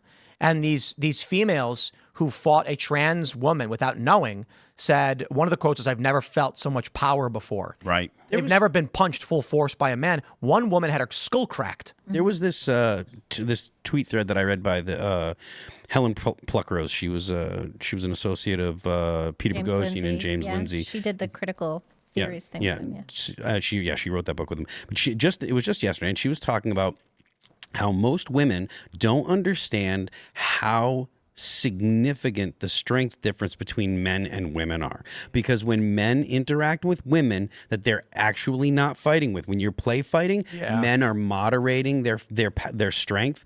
Every time I've play fought with my girlfriend or with any girl in the past, like, you don't go all pull out up. because do you you wanna will know what's- break yeah, them. you'll really like hurt them. women, and Especially you, and you're women jacked don't up. realize that. And that she made a really long post about it. She was like, "Look, most women have never had a man restrain them where he's serious, right? Like, because you know, if you're restraining your girlfriend or whatever, you're like, okay, come on. It's not like I want to stop her. It's like I'm trying. Okay, come on, honey. But you don't want to hurt her. If I grab my girlfriend and throw her, I'm going to injure her. She'll be hurt. When during COVID, my son and I went down the shore, and there were no kids around. You know, there were no kids around in New York. You couldn't go out and play or anything like that. And I was like, oh, like, damn, my kid is whatever age he was, 10 years old. He needs somebody to play with him. I'm gonna have to play with him. You know, like roughhouse. And he's like 10, roughhouse, right? you Rough know, him up a roughhouse little with him. bit. So we would like play wrestle in the dunes, because I figured if one of us goes down in the dunes, no one's going to get hurt. Right, in It'll the be sand. totally fine. It's sand. And by the end of the time we were there, I was picking him up and throwing him in the dunes, and he was having a great time. And you know, it was fine for a couple of months, and then at a certain point, I was like, we're done. And I was like, you're hurting me. We can't do only that, this but anymore. probably And it- I showed him our hands, and his hands were bigger than mine. His wrists are way bigger Right. than mine. His arm is like, you know, like the size That's of my 12 now. calf. Well, now he's 15. Right. But like over. we haven't been able to play fight in a couple of years now. No. And I kept having to remind him, like, You can't. No more you're spankings. bigger than, well, there was never really any of that anyway. But I'm like, you're bigger than me. You're stronger than me. Look at your hands. You know, I even said to his dad, I was like, you got to show him. And he was like, okay, your mom is littler than you now. This is this image we have pulled up. It's a very famous image that goes viral all the time that explains this. And it is the combined grip strength in kilograms between men and women based on age. And you can see that Wow. around, let's say 24 years old, which would be like right here, the strongest females are weaker than the average males. Yeah. And if you look at And that's the strongest female. Strongest females are weaker than the average males. Right. And then, I mean, and compare the averages. The average male has around double the grip strength of the average female. And the strongest females don't even get that high in terms of grip strength. Right. I'm not surprised by that. And when you look at the regulations that were in place for the Olympics as to what men could compete in women's sports, you have to like take estrogen and lower your testosterone and all of this. And when women who take testosterone would try and like compete against men, no matter how much testosterone a woman takes, she doesn't hit the lowest end of male testosterone. Right. And men don't hit the, don't get down low enough to ever be in the realm of women's The nanomoles per. mystery has been solved. Can we pull this got up? it. Libby, would you like to read the top and bottom section? I asked ChatGPT. Women generally have. No. lower What's the grip question? strength. Where's the question? Well, up the very top, very far right. Why can't women open pickle jars? I hand my kid the pickle jar. And what does it say? What does it What say? does it say? Women generally have lower grip strength than men due to biological differences in muscle mass, tendon structure, and hand size. This makes it harder for them to generate the necessary force to break the vacuum seal on a pickle jar. I mean, I think it goes back to the fact that men were hunter and gatherers, using our hand. You know, in the caveman, in the very start of man, we were always using our hands doing something, whether it's making an instrument or something. Men would famously go and gather wild pickle jars, and when they brought them back, the women struggled to open them. Right. And everybody starved until dad opened it. Yeah. But I mean, it is. Then Well, he so- told so- great so, you stories know- around you know- the fire about opening the pickle jar. So men were hunters and women are gatherers, and you know why That's right. women like shopping so much? Because they gathered. They were Because gathering stuff. Yeah, they say it's like women tend to dress in more colorful variations, and it's because the theory is back in the day, women would go out, and why can women see colors better than men? Do you know what a tetrachromat is? So people have 3 rods and cones in their eyes. I believe it's both. Women sometimes have 4, and they can see colors that men cannot. If a man has the same genetics that would result in a tetrachromat female, he's likely to be colorblind. Crazy, wow. right? Right. They say that women, you can tell if you're a tetrachromat by looking at the clouds at like dawn, and if you see like purple around the clouds, it means you're actually seeing colors most people can't. Crazy, and it's because when women were gathering, they needed to discern the berries from the bushes. Right. So with that, women like to go shop and pick things out and bring them back to the family. It's also why they say women tend to be the ones who go grocery shopping and control the household. Right. purchases. None of this explains why my entire closet is filled with black, navy blue, white, brown, and gray. And Well, that's your personal choice. That's all I have in my closet. Yeah, you know, some women, not everybody's identical. You know what I mean? Everybody's Like a little zero different. color. No, but I mean, this really is. I mean, as no matter how much the far left continues to assert that women and men are the same, and it's just a social construct. That's where they're getting weird. That's just BS. It's just weird. You know what? At what generation? We all come from different generations. I'm 20 years older than most of you guys, but at what part? Where did we get weird? Where did the weirdness start? When I was growing up, nothing. When I was growing up, we didn't have any. It wasn't even an argument about a girl or a guy competing against the girls. Men's fault. Like where did it start? We can go back a long ways, but we can start with suffrage, for instance. Women were granted the right to vote without requisite civil responsibilities because men are weak. That's it. You know, men have gradually gotten weaker to the point where when women started demanding the right to vote, which makes perfect sense as far as I'm concerned. Yeah, me too. However, the anti-suffragettes were like, we don't want to have to be conscripted or join the fire brigade, so let men do all of that stuff and we can stay out of it. Well, the suffragettes won. They decided, you know what? Let's just give them the right to vote with no requisite civil responsibility. And now women don't have to be drafted or do any civil service for their right to vote. This was the beginning of men saying, you do, and it's not about women. It's about the general concept of we will create a class of voters who have no civil responsibility. What happens then? People start voting only in their own interest and not in the interest of the responsibility. Think about a voting system, because it affects men now too. A voting system in which you're a man and you're going to vote and you can go die in war or die in a fire. These guys are going to be voting in their interest, and their interest is the betterment of society.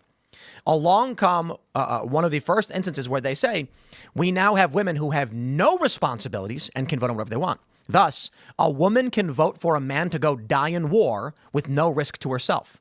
For the first time, people were allowed to vote with no direct impact on themselves, no responsibility, but they could vote for their benefit. This creates a system of pressures in politics where everything starts flowing towards the self and away from the community.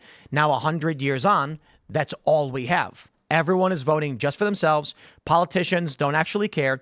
Al Green did not stand up there and wiggle his cane at Trump because he cares. He's doing it for a video so he can get reelected. Right. He doesn't actually go to the floor and vote. They don't actually talk about bills. Everything is just for the self. And if that's the case, your society crumbles. Yeah. That in conjunction with a lack of parenting. I mean, our parenting has gotten so soft. I guess as our generation has gotten soft, our parenting has gotten soft. You know, I mean, the things that kids are allowed to do nowadays as compared to, you know, the standards they were held 20 They years don't ago. have to, yeah, but I mean, Now- not 20 years now- ago, but they don't have to. But here's the deal. They don't have to go down the coal mines. They don't have to work for their. There's no longer, they don't have to- no is no longer an option. Kid, you can't tell a kid by a lot of people, by a What lot, do you mean by, you can't tell a kid no? by a lot of parents' standards, mostly liberal, is the fact that Johnny, you can't run track against a girl. I mean, No, little Holden. no. The answer is no. Our kids don't have to accept that. Back when we were growing up, you know, your dad told you no. No was no. Now they'll find a way to make it happen. So They that, used to spank too. yeah, I still believe in that. And now they say it's child abuse. You can't spank your kids. I went through 18 years ago, went through a child custody battle and had to have child psychiatrists and all, and had to just, it was very contested, and we both end up being great parents, and I got 50-50 custody. But one thing is, I believe in spanking. I believed in a limited spanking, and the child psychiatrist, the psychologist that I Woman? man. It was Dr. Satterley and another two men, oddly enough, the state appointed that I had to pay for. But the rule then, and Florida would not the Florida Sheriff's Association or whoever, you can spank on the butt up to 3 swats until your hand hurts. That's what was the rule was given to me. On the butt, up to 3 Your hand hurts? And I mean, how hard are you hitting the kid? Well, that's That'd the be same. pretty hard. Yeah, I know. It's like you don't need to hit him that hard. No, I'm just saying, like, so I that get your that. hand doesn't hurt. Like, so up to 3 swats, and your hand shouldn't be hurting. Oh, okay. So that's, I guess I kind of missed. Right. It sounded like you were saying until your hand hurts. No. That's a pretty hard strike on a it's child. 3 swats, and your hand shouldn't hurt after the 3rd one. So that was the rule given to me. I may have spanked my son's now 24. I may have spanked my son 5 times his entire childhood. The issue is that, look, if you're talking about someone slugging their kid, we're all opposed to that. Yeah, absolutely. But it's like there's this weird reality where these millennials think that spanking is a merciless beating of a child when you're talking about like a 5% force on the child's butt that is not going to leave any kind of damage or any bruise. No more. It's just unpleasant, and the kid doesn't like it. We're not talking about any kind of lasting pain, damage, or injury. No. So, and all too often, I'd spank him, and I'd go back in my room and cry like a little girl because I would literally, it would upset me more that I had to do that than it did him, and it was just the act or the formatics of getting a spanking that upset him more than the physicality of it. But I actually was given a rule as to how to do that. we got to jump to one last story. We got some from the New York Post. Ladies and gentlemen, I love this. Ontario suspends 25% electricity surcharge for U.S. customers after Trump's up aluminum and steel tariff. What a beautiful story. So the Premier of Ontario, Doug Ford, was like, I'm going to put a tariff on electricity, 25%, and if I have to, I will shut down their power. So Trump comes out and says, okay, we're upping the tariffs on aluminum and steel to 50%. And if they do not back down, in 1 month, we will put a tariff on cars and destroy the auto industry in Canada. It took the guy like an hour to come out and be like, we're canceling this tariff on the United States. Trump wins. Well, they decided to renegotiate the USMCA. Sure they did. Yeah. And Trump- they're going to talk next week or Thursday. I think Thursday. Why have we been the welfare system for these countries? Look when Trump says, I am going to put a tariff on your cars, they drop to their knees and beg. Why do we have so much leverage that we've never used? If I'm going to we're woke. Imagine this scenario. Certainly. Imagine this scenario where I say, I'm going to just give Phil this, $100 gold coin or whatever, and Phil's going to trade me a quarter.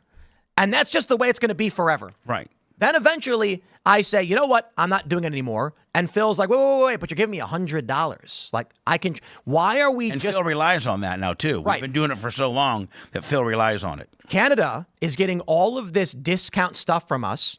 The moment Trump says, it's not fair, so we're going to put a tariff on you, they drop to their knees and beg because they're getting free stuff from us. And no is no longer an answer. An option of losing or being on the wrong side of something is not an option.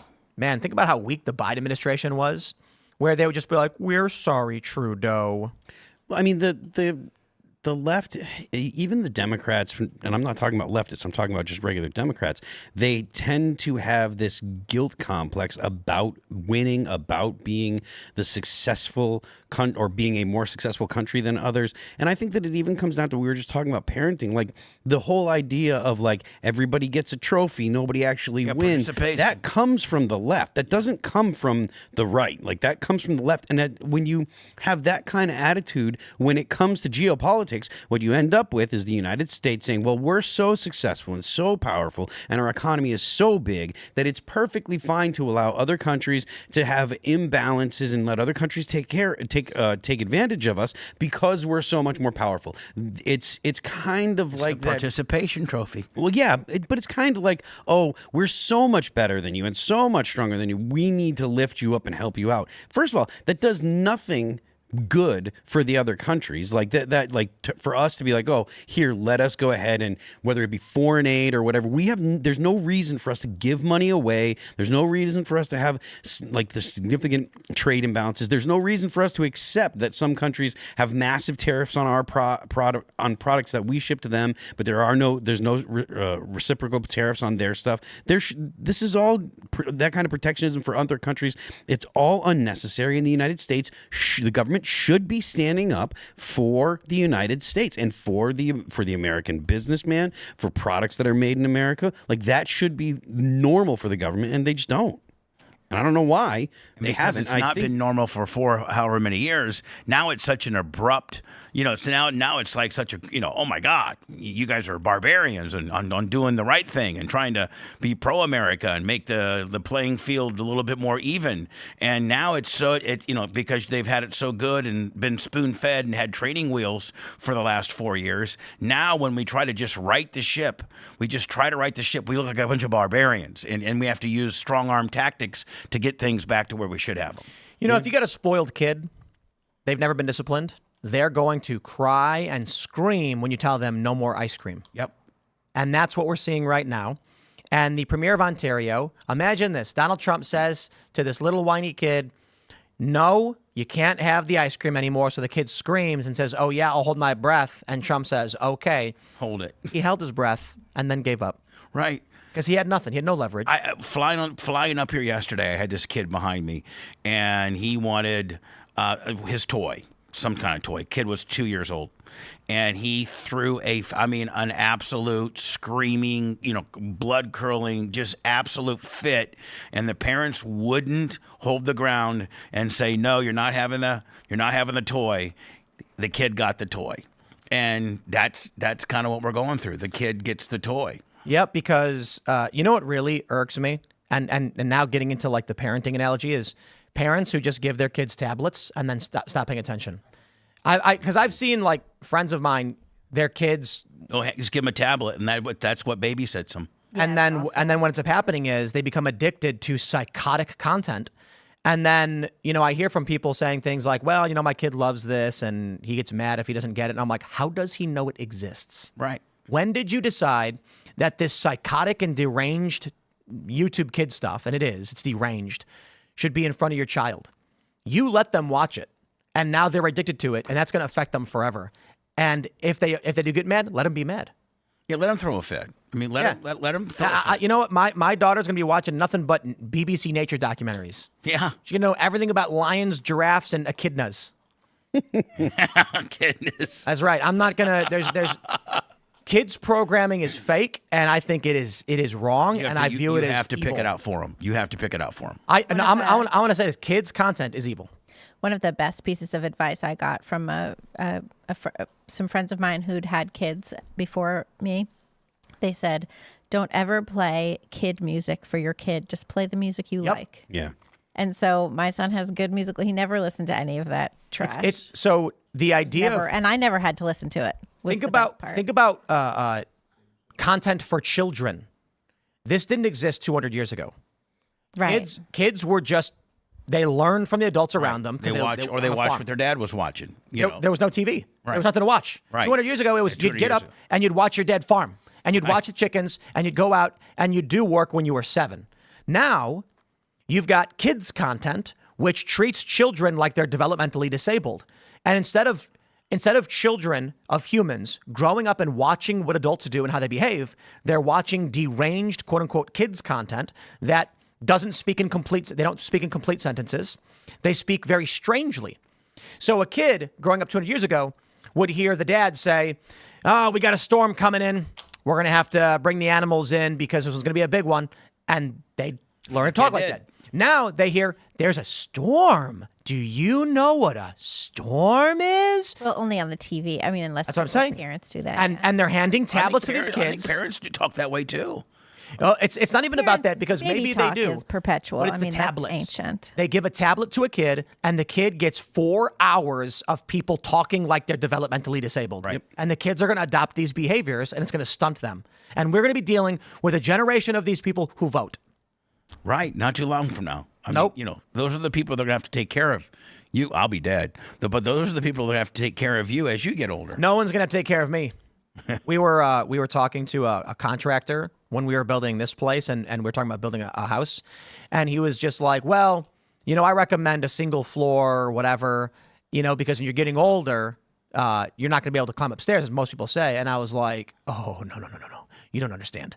There is no reality that exists where I will be living on a single floor house because I can't climb the stairs. Right. If I am 80 years old, I will have a 4-story house, and there will not be a chairlift. I will drag myself up with ropes and crawling, groaning and screaming as I do it before I accept any of that A single stuff. floor Willie. Nah, never gonna happen. Right. And so, I'll take care of myself, as people should, and I'll take care of my kids, and they can live their own lives, and I'm going to build it for them. And Also, could you imagine, like, you're like in your 30s or whatever, and you're like planning to be very old and not being able to go upstairs? It's like, so I have to spend the rest of my life not going upstairs because maybe when I'm old, I'll have difficulty with it? Can I tell you, I Libby? think that's crazy. The old studio, the green room was, so when you pull up the driveway, it's if you go to the right, it's slightly uphill, and then you're on the first floor. And if you go to the left, it's slightly downhill. So when you pull in, you're actually at basement level. You then walk into the green room, which is a little bit 3 steps down. And then you have to walk up 1 flight of stairs. And then you have to walk up a 2nd flight of stairs to get to the old studio. We had many guests who were in their 30s who struggled With stairs? with 2 flights of stairs. Dennis Kucinich ran up the stairs. Yeah. And he's like 70-something. Me, I would jump. I jump 2 stairs at a time. I run full speed up. Boom, boom, boom, boom, boom. And I was actually surprised how many 30-year-old individuals, people like 35, 36, commentators, personalities, would be using the railing and going really slow as they walk themselves up the stairs. I was like, are you kidding me? Wow. I'm a fat ass, and I got up the stairs okay today. Yeah, you had no problem. But it's not all everybody. But, people, I was reading that. Well, it's just life. It's just people getting soft. Back in the day, stairs were not poison. Now they can make stairs poison to certain groups of people. Well, you know what I heard? And Phil, maybe you know this better than me. Young or just men in general typically don't train lower body. Oh, yeah. All guys miss legs. I mean, I'm just saying that's the infamous opposite. thing going in the gym. Oh, you're going to miss leg day? It's super important to, like, if you do squats, If you like, build just- your if you legs, your rest of your three body will exercises, grow. You should do 3 exercises without question. You should do flat bench, you should do squats, and you should do deadlifts. If you're just starting out lifting, if you do those 3 exercises, do one each day of the week, or every other day or whatever.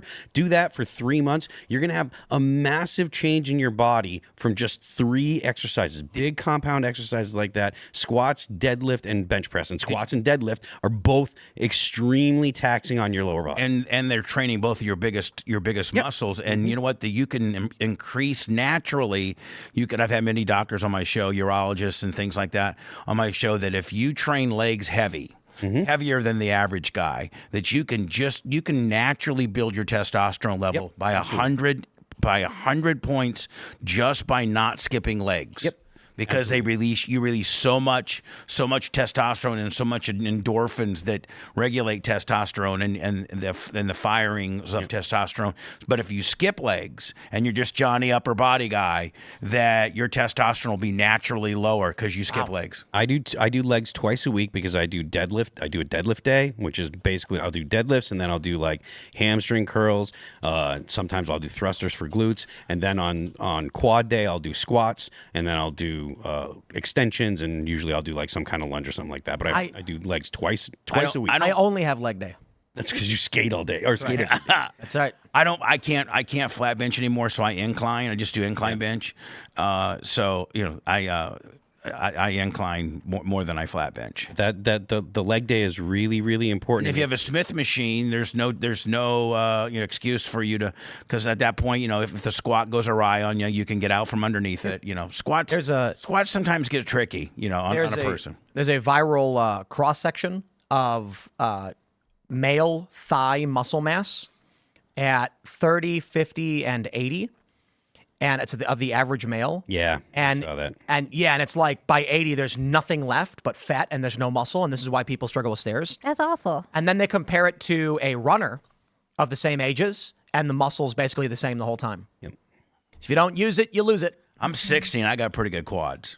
That's good. I got unbelievable calves. You'd die if you saw my calves. Yeah, my calves suck, but I have a quad sweep. And you have to do legs. You can't skip legs. And it's so easy to skip too. Yeah, because man, those curls look good. Those cable crossovers look good, but you got to get legs. When I was a kid, I got my first pair of rollerblades at 7 years old, and then you start rollerblading, and your legs just get fit. Oh yeah. I mean, and and your core and your balance and all that with skating. I mean, people don't realize with just skating how much you're building your core. Just your just staying stable and not falling down is building your core. And the other thing too about skateboarding is that the ollie is not largely jump power; it's largely core power. The reason why men can ollie is the jump technique in skateboarding.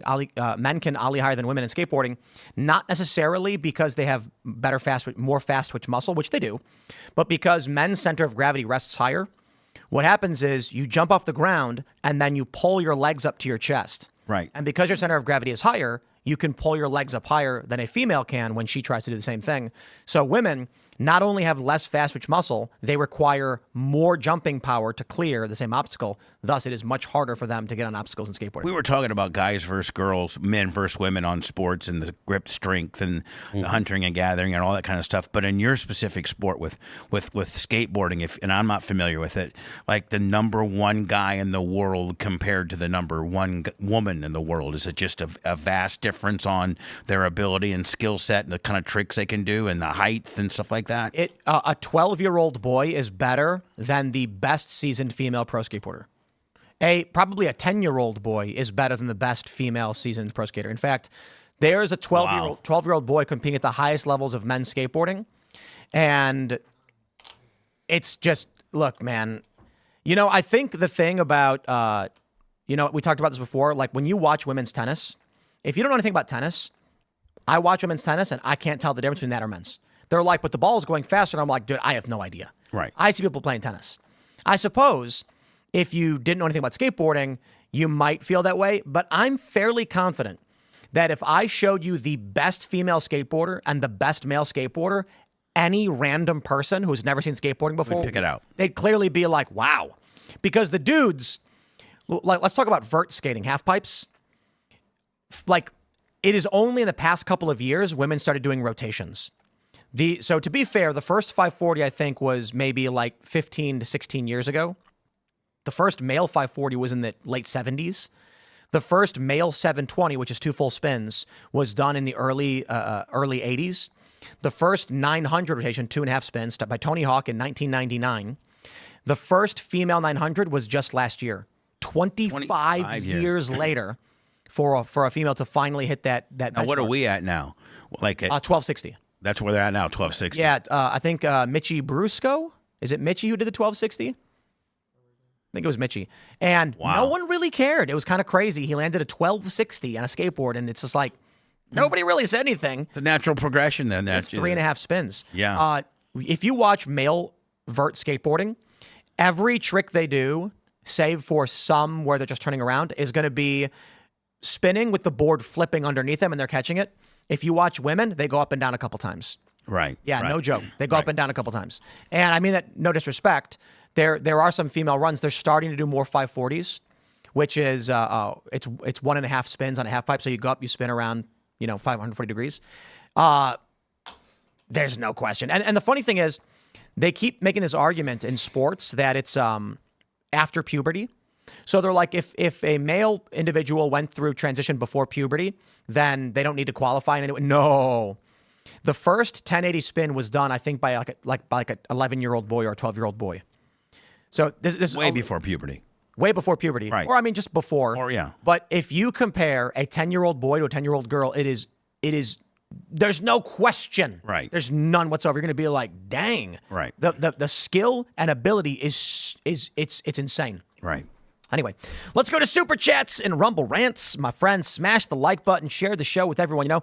Become a member of Rumble Premium. Go to timcastpremium.com. That will automatically set you up to sign up with promo code TIM10, which gives you $10 off an annual membership. And we're going to have that uncensored call-in show coming up at 10. And oh boy, do we have something not so family-friendly for all of you in that uncensored portion of the show. So I'd say you don't want to miss it. But this story is really gross, and maybe you do. Oh, no. But I still recommend you subscribe and watch the show anyway, because it's going to be fun. If you're prepared for the harsh realities of modern American politics and what it's turned into. You know, there was something I was going to talk to you about, and I'm not. I hope that this isn't. I kind of know the rules of radio and things like that a little bit, and I hope this isn't out of line. But you opened yesterday, and I know they're a good sponsor of yours, and you opened the show up yesterday with this sponsor that protects your mortgage and your identity and all that. Okay, and again, I guess maybe I'm throwing a plug to your sponsor. I don't know, but anyway, as you were going through what it does for you and how easy it is to steal your identity and go down to the courthouse and get a second mortgage and a HELOC and all that kind of deal. There's a guy, and you guys might want to research him. He's not unbelievable. He's really a bad person. His name's Matt Cox, and he did 17 years in federal prison. He's from Tampa, and he has his own podcast and his own YouTube channel and whatever. It's Matt Cox, but he specifically did exactly what your service did. He would go in and create a fake. So what they protect against. Yes, what your clients protect against is exactly what he did to people. Wow. Including taking their homes, remortgaging their homes, getting HELOC on their homes. He would first steal their identity, and then he would go in and create documentation and bank statements and all this kind of stuff. He's out now, and he has I'm not trying to promote his stuff, but he's like one of the number one identity theft guys. Wow. And that stole people's homes from them, and it's exactly what your client offers. And so I was like, the protection, you mean? Yeah, the protection of what your client offers. The bad people. They don't offer to steal homes. No, they offer to protect against they it. offer you to so that Matt Cox can't steal your home, because he's still it ended up being on American Greed. You know that show on I forget what network it's on, but it's American Greed, and it's Stacy Keach, I think, is the one that narrates, and it's about people that have been real greedy over the years and stolen bunches of money and stuff like that. And they did a whole special on this guy named Matt Cox, and so as I was listening to you talk about your client, I'd be like, man, people really need to take note that does happen in real life a lot. Let's grab some Super Chats. Before we do, my friends, smash the like button, share the show as I said. And also, it's 3/11 day. So why don't you put on Beautiful Disaster and enjoy this wonderful holiday for those that listen to good music. Today's my mom's birthday. That's a good day. Yes. Birthday. Happy birthday. All right. Shane H. Wilder says, happy belated birthday, Tim. The loss of Jamie White doesn't seem like just some burglary gone wrong. APD sucks their job, so I wouldn't trust them to tell us what really happened if they knew. I believe the story is that he was trying to stop a carjacking. Is that what it was? They were breaking into his car and he tried to stop Breaking him. into his car is what I saw today. And then they shot him. Yep. But look, guys, that doesn't mean much, right?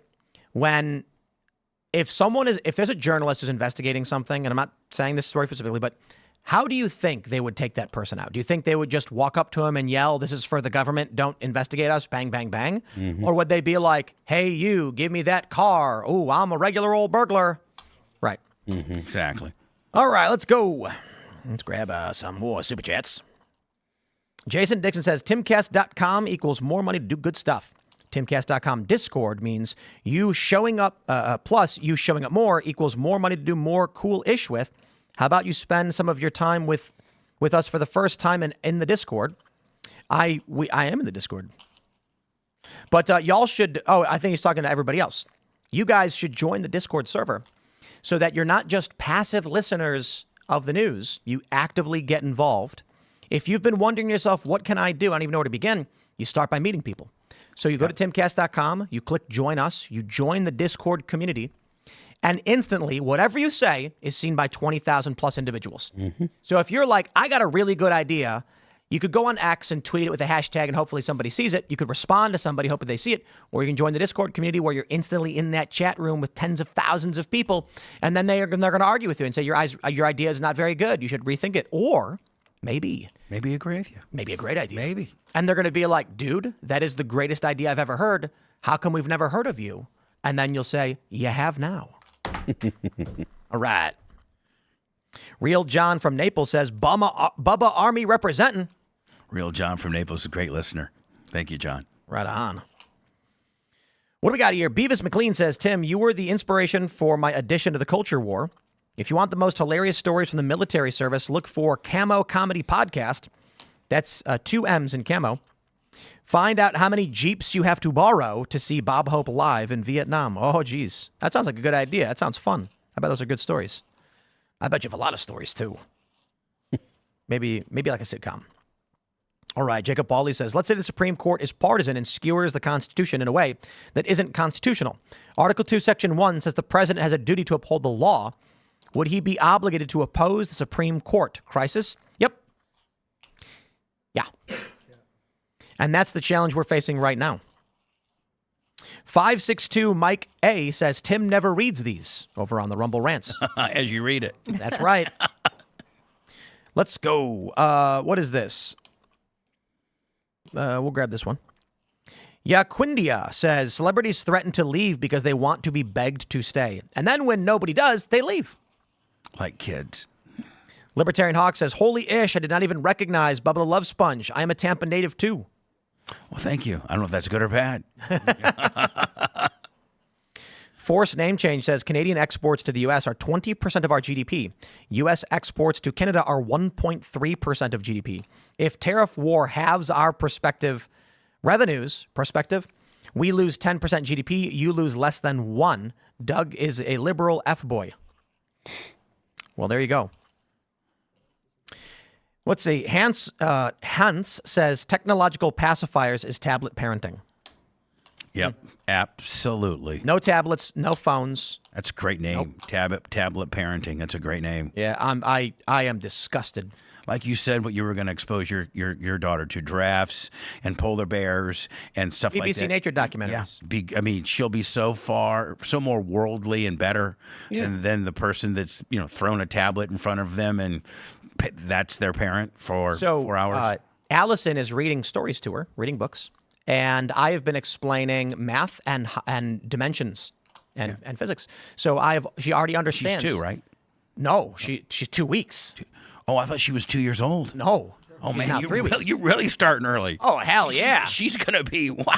Yeah, so I started reading Willa Cather to my son because I was like, oh, I'll just read him whatever I'm reading. There you go. And I was reading Willa Cather. Like a little audience. Yeah. So my daughter already understands space-time and the curvature of space-time and how it actually creates gravity. At 2 weeks. At 2 weeks. Oh, yeah. Yeah. Right. I'm assuming she understands it. Right. Because I said it. Why wouldn't she know? Why wouldn't she know? She can't look at things, but, Right. She's just looking around all crazy like. Wouldn't it be amazing if you could really understand what they're figuring out in their figuring out process? My thought is at 2 weeks. A lot of Americans make this assumption that that children are stupid, and they're not. No. A computer that's brand new is not a useless computer. It just nothing's installed in it. Right. You don't wait until the computer's full of random junk data from the internet before you install the video game on it. You get started immediately. So my thoughts are, I'm not going to sit here and be like, well, she can't talk, so there's no way she's going to understand any basic. No. We're gonna do sign language. Babies can do simple sign language. So if she doesn't have the muscular strength, you can do. There's a lot of stuff for parenting about how you can teach the baby to make hand gestures so they can say what they want or things like that. And baby's going to be learning all the basic math at 1. Right. She's going to learn... They're little sponges. They absorb everything. Absolutely. Quadratic equations by 2. Advanced mathematics, physics, calculus, etc. At the same time. So then she'll enter school and she'll be like, I don't need any of this. I was just getting ready to say, you could have an issue at school. Just because she's going to be so far advanced.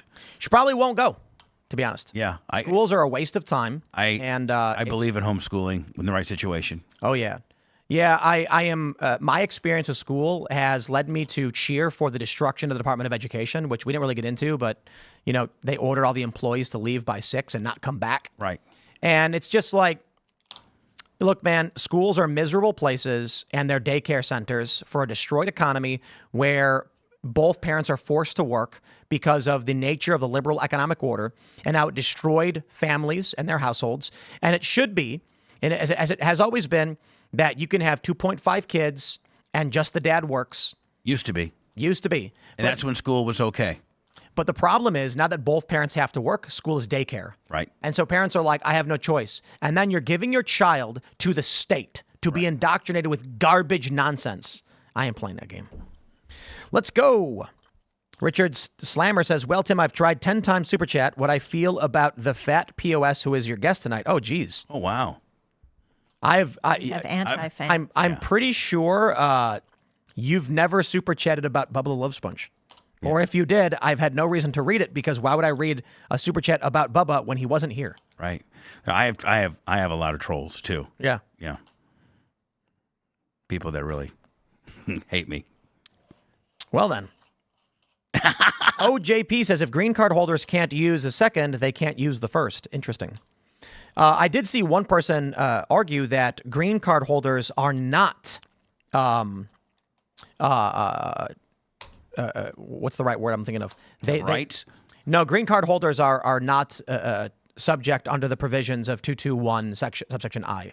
Well, we went through that. There was only that one exception, and that would. It was talking about visas and documentation, and I think the argument is that green cards are further documentation. Right. And that's the argument the Trump administration may be making. We'll see what happens in court.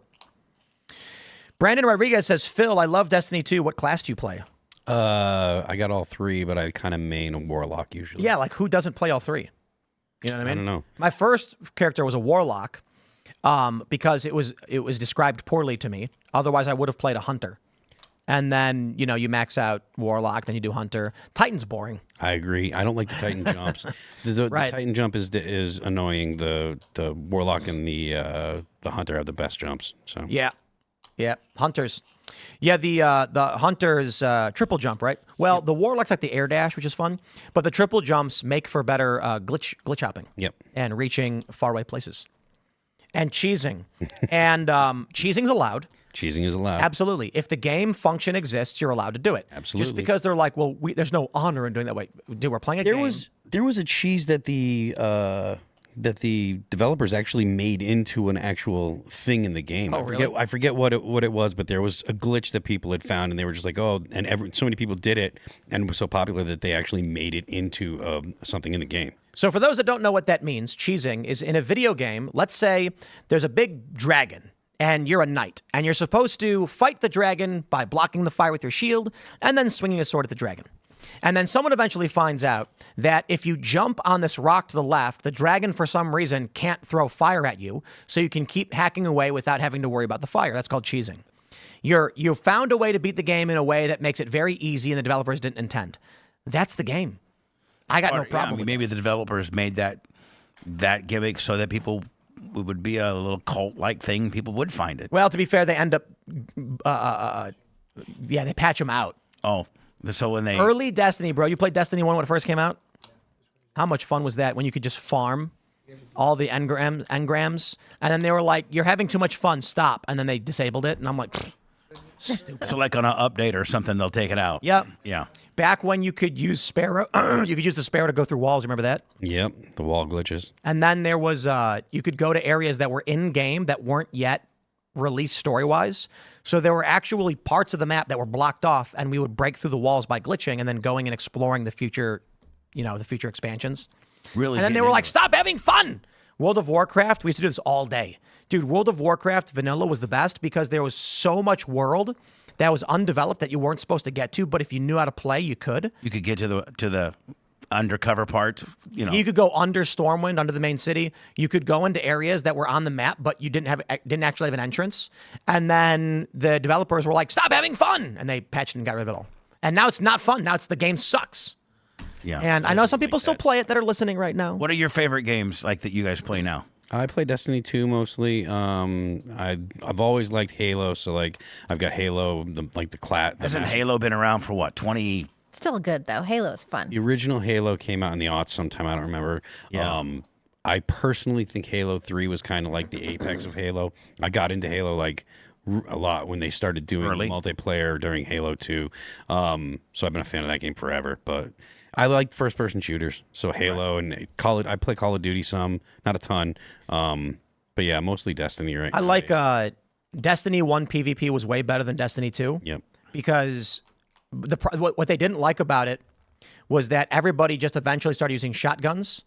But come on, you would slide shotgun blast, and that was the most fun. And my KD ratio, like was it KD kill death? It's been a while since I played. Was always super high. And then they were like, no, we're gonna get rid of that. And then Destiny 2, they were like, we're gonna nerf shotguns and we're gonna make it so that everyone's using primary. And now it's like distant stuff. And I'm like, ugh, whatever, I guess. It's still fun. But you know, I liked running around with shotguns. It was always fun. Now it's like special ammo drops and everyone runs full speed to get it. Silly. Let's grab a couple more of these chats here. Alex Smith says, I guess you could say America is a melting pot of different dystopias. Indeed. But then Trump won. So I think it's being nice. I think it's being a little out of touch. I don't know. Trump won. So we'll see what happens. Navy Sooner says Khalil has graduated. He is now trespassing on private property. He has committed a crime. Send him home. I don't think he graduated. He finished. Yeah, no, but he didn't graduate. I'm pretty sure they reported that he did not graduate. Really? I'm pretty sure he finished his graduate studies. Fox News said that he finished the courses without graduating or something. But I could be wrong. Yeah, they said that he completed his studies before enrolling in Columbia, where he earned a master's degree in December 2024. Oh, okay. So I guess he did. Yeah. He got a master's. International studies. You went to Columbia. Yeah, graduate school. All right, everybody. But it took longer than a year to get out. We're going to go to that uncensored call-in show, and you probably want to hear the story we're going to talk about, but you're going to be mad that you did, and you're going to be really angry at the state of modern politics, but it's okay. Smash the like button. Share the show with everyone you know. My birthday was last Sunday, so if you'd like to get me a gift, join Rumble Premium using promo code TIM10. Not only will you get to watch the uncensored call-in show, you'll get Mug Club, you get premium content from Dr. Disrespect, and so much more. And we've got big news coming. We are taking the world by storm. Rumble's got to win. You can also join our Discord server at timcast.com to get involved in our community where you can actually call into the show. You can follow me on X and Instagram at Timcast. Bubba, do you want to shout anything out? No, I appreciate you having me. All of my stuff pretty much is at the Bubba Army across the board, and what an honor to be here with a legend, my friend. It's been an honor to have you. You're the legend. Well, B96. Yeah, back in the day, Julian Jumpin' Perez, Bad Boy Bill, Tim Spinning Schomer. So my Hit Mix 5. My buddy Andy's here, who's from Chicago too, and as soon as you said B96, he started yelling out the B96. Oh yeah, that was Jimmy back. Jumpin' Perez. Yeah, Julian Jumpin' Perez. That was my boy. He actually ran for an alderman office in Chicago. I don't know that he won, but he ran for an office in Chicago. Right on, man. Well, we're going to be going to that uncensored show, but before we do, Libby, what's up? I'm Libby Emmons with The Post Millennial. You can check out everything that we're doing over there, thepostmillennial.com. thepostmillennial.com, humanevents.com, and you could sign up for my newsletter, which is thepostmillennial.com/Libby, and you can follow me on X at Libby Emmons. Thanks. Libby killed it tonight. I'm impressed with Libby. She's great, isn't she? Yeah, very Thanks, knowledgeable. Bubba. You're welcome. I am Phil That Remains on Twix. You can subscribe to my page there. I'm Phil That Remains Official on Instagram. The band is All That Remains. New record just dropped on January 31st. It's titled Anti-Fragile. You can check out all the whole record on YouTube, Apple Music, Spotify, Pandora, Deezer, Amazon Music. Don't forget, the left lane is for crime. We'll see you all over at rumble.com/TimcastIRL in about 30 seconds. Thanks for hanging out.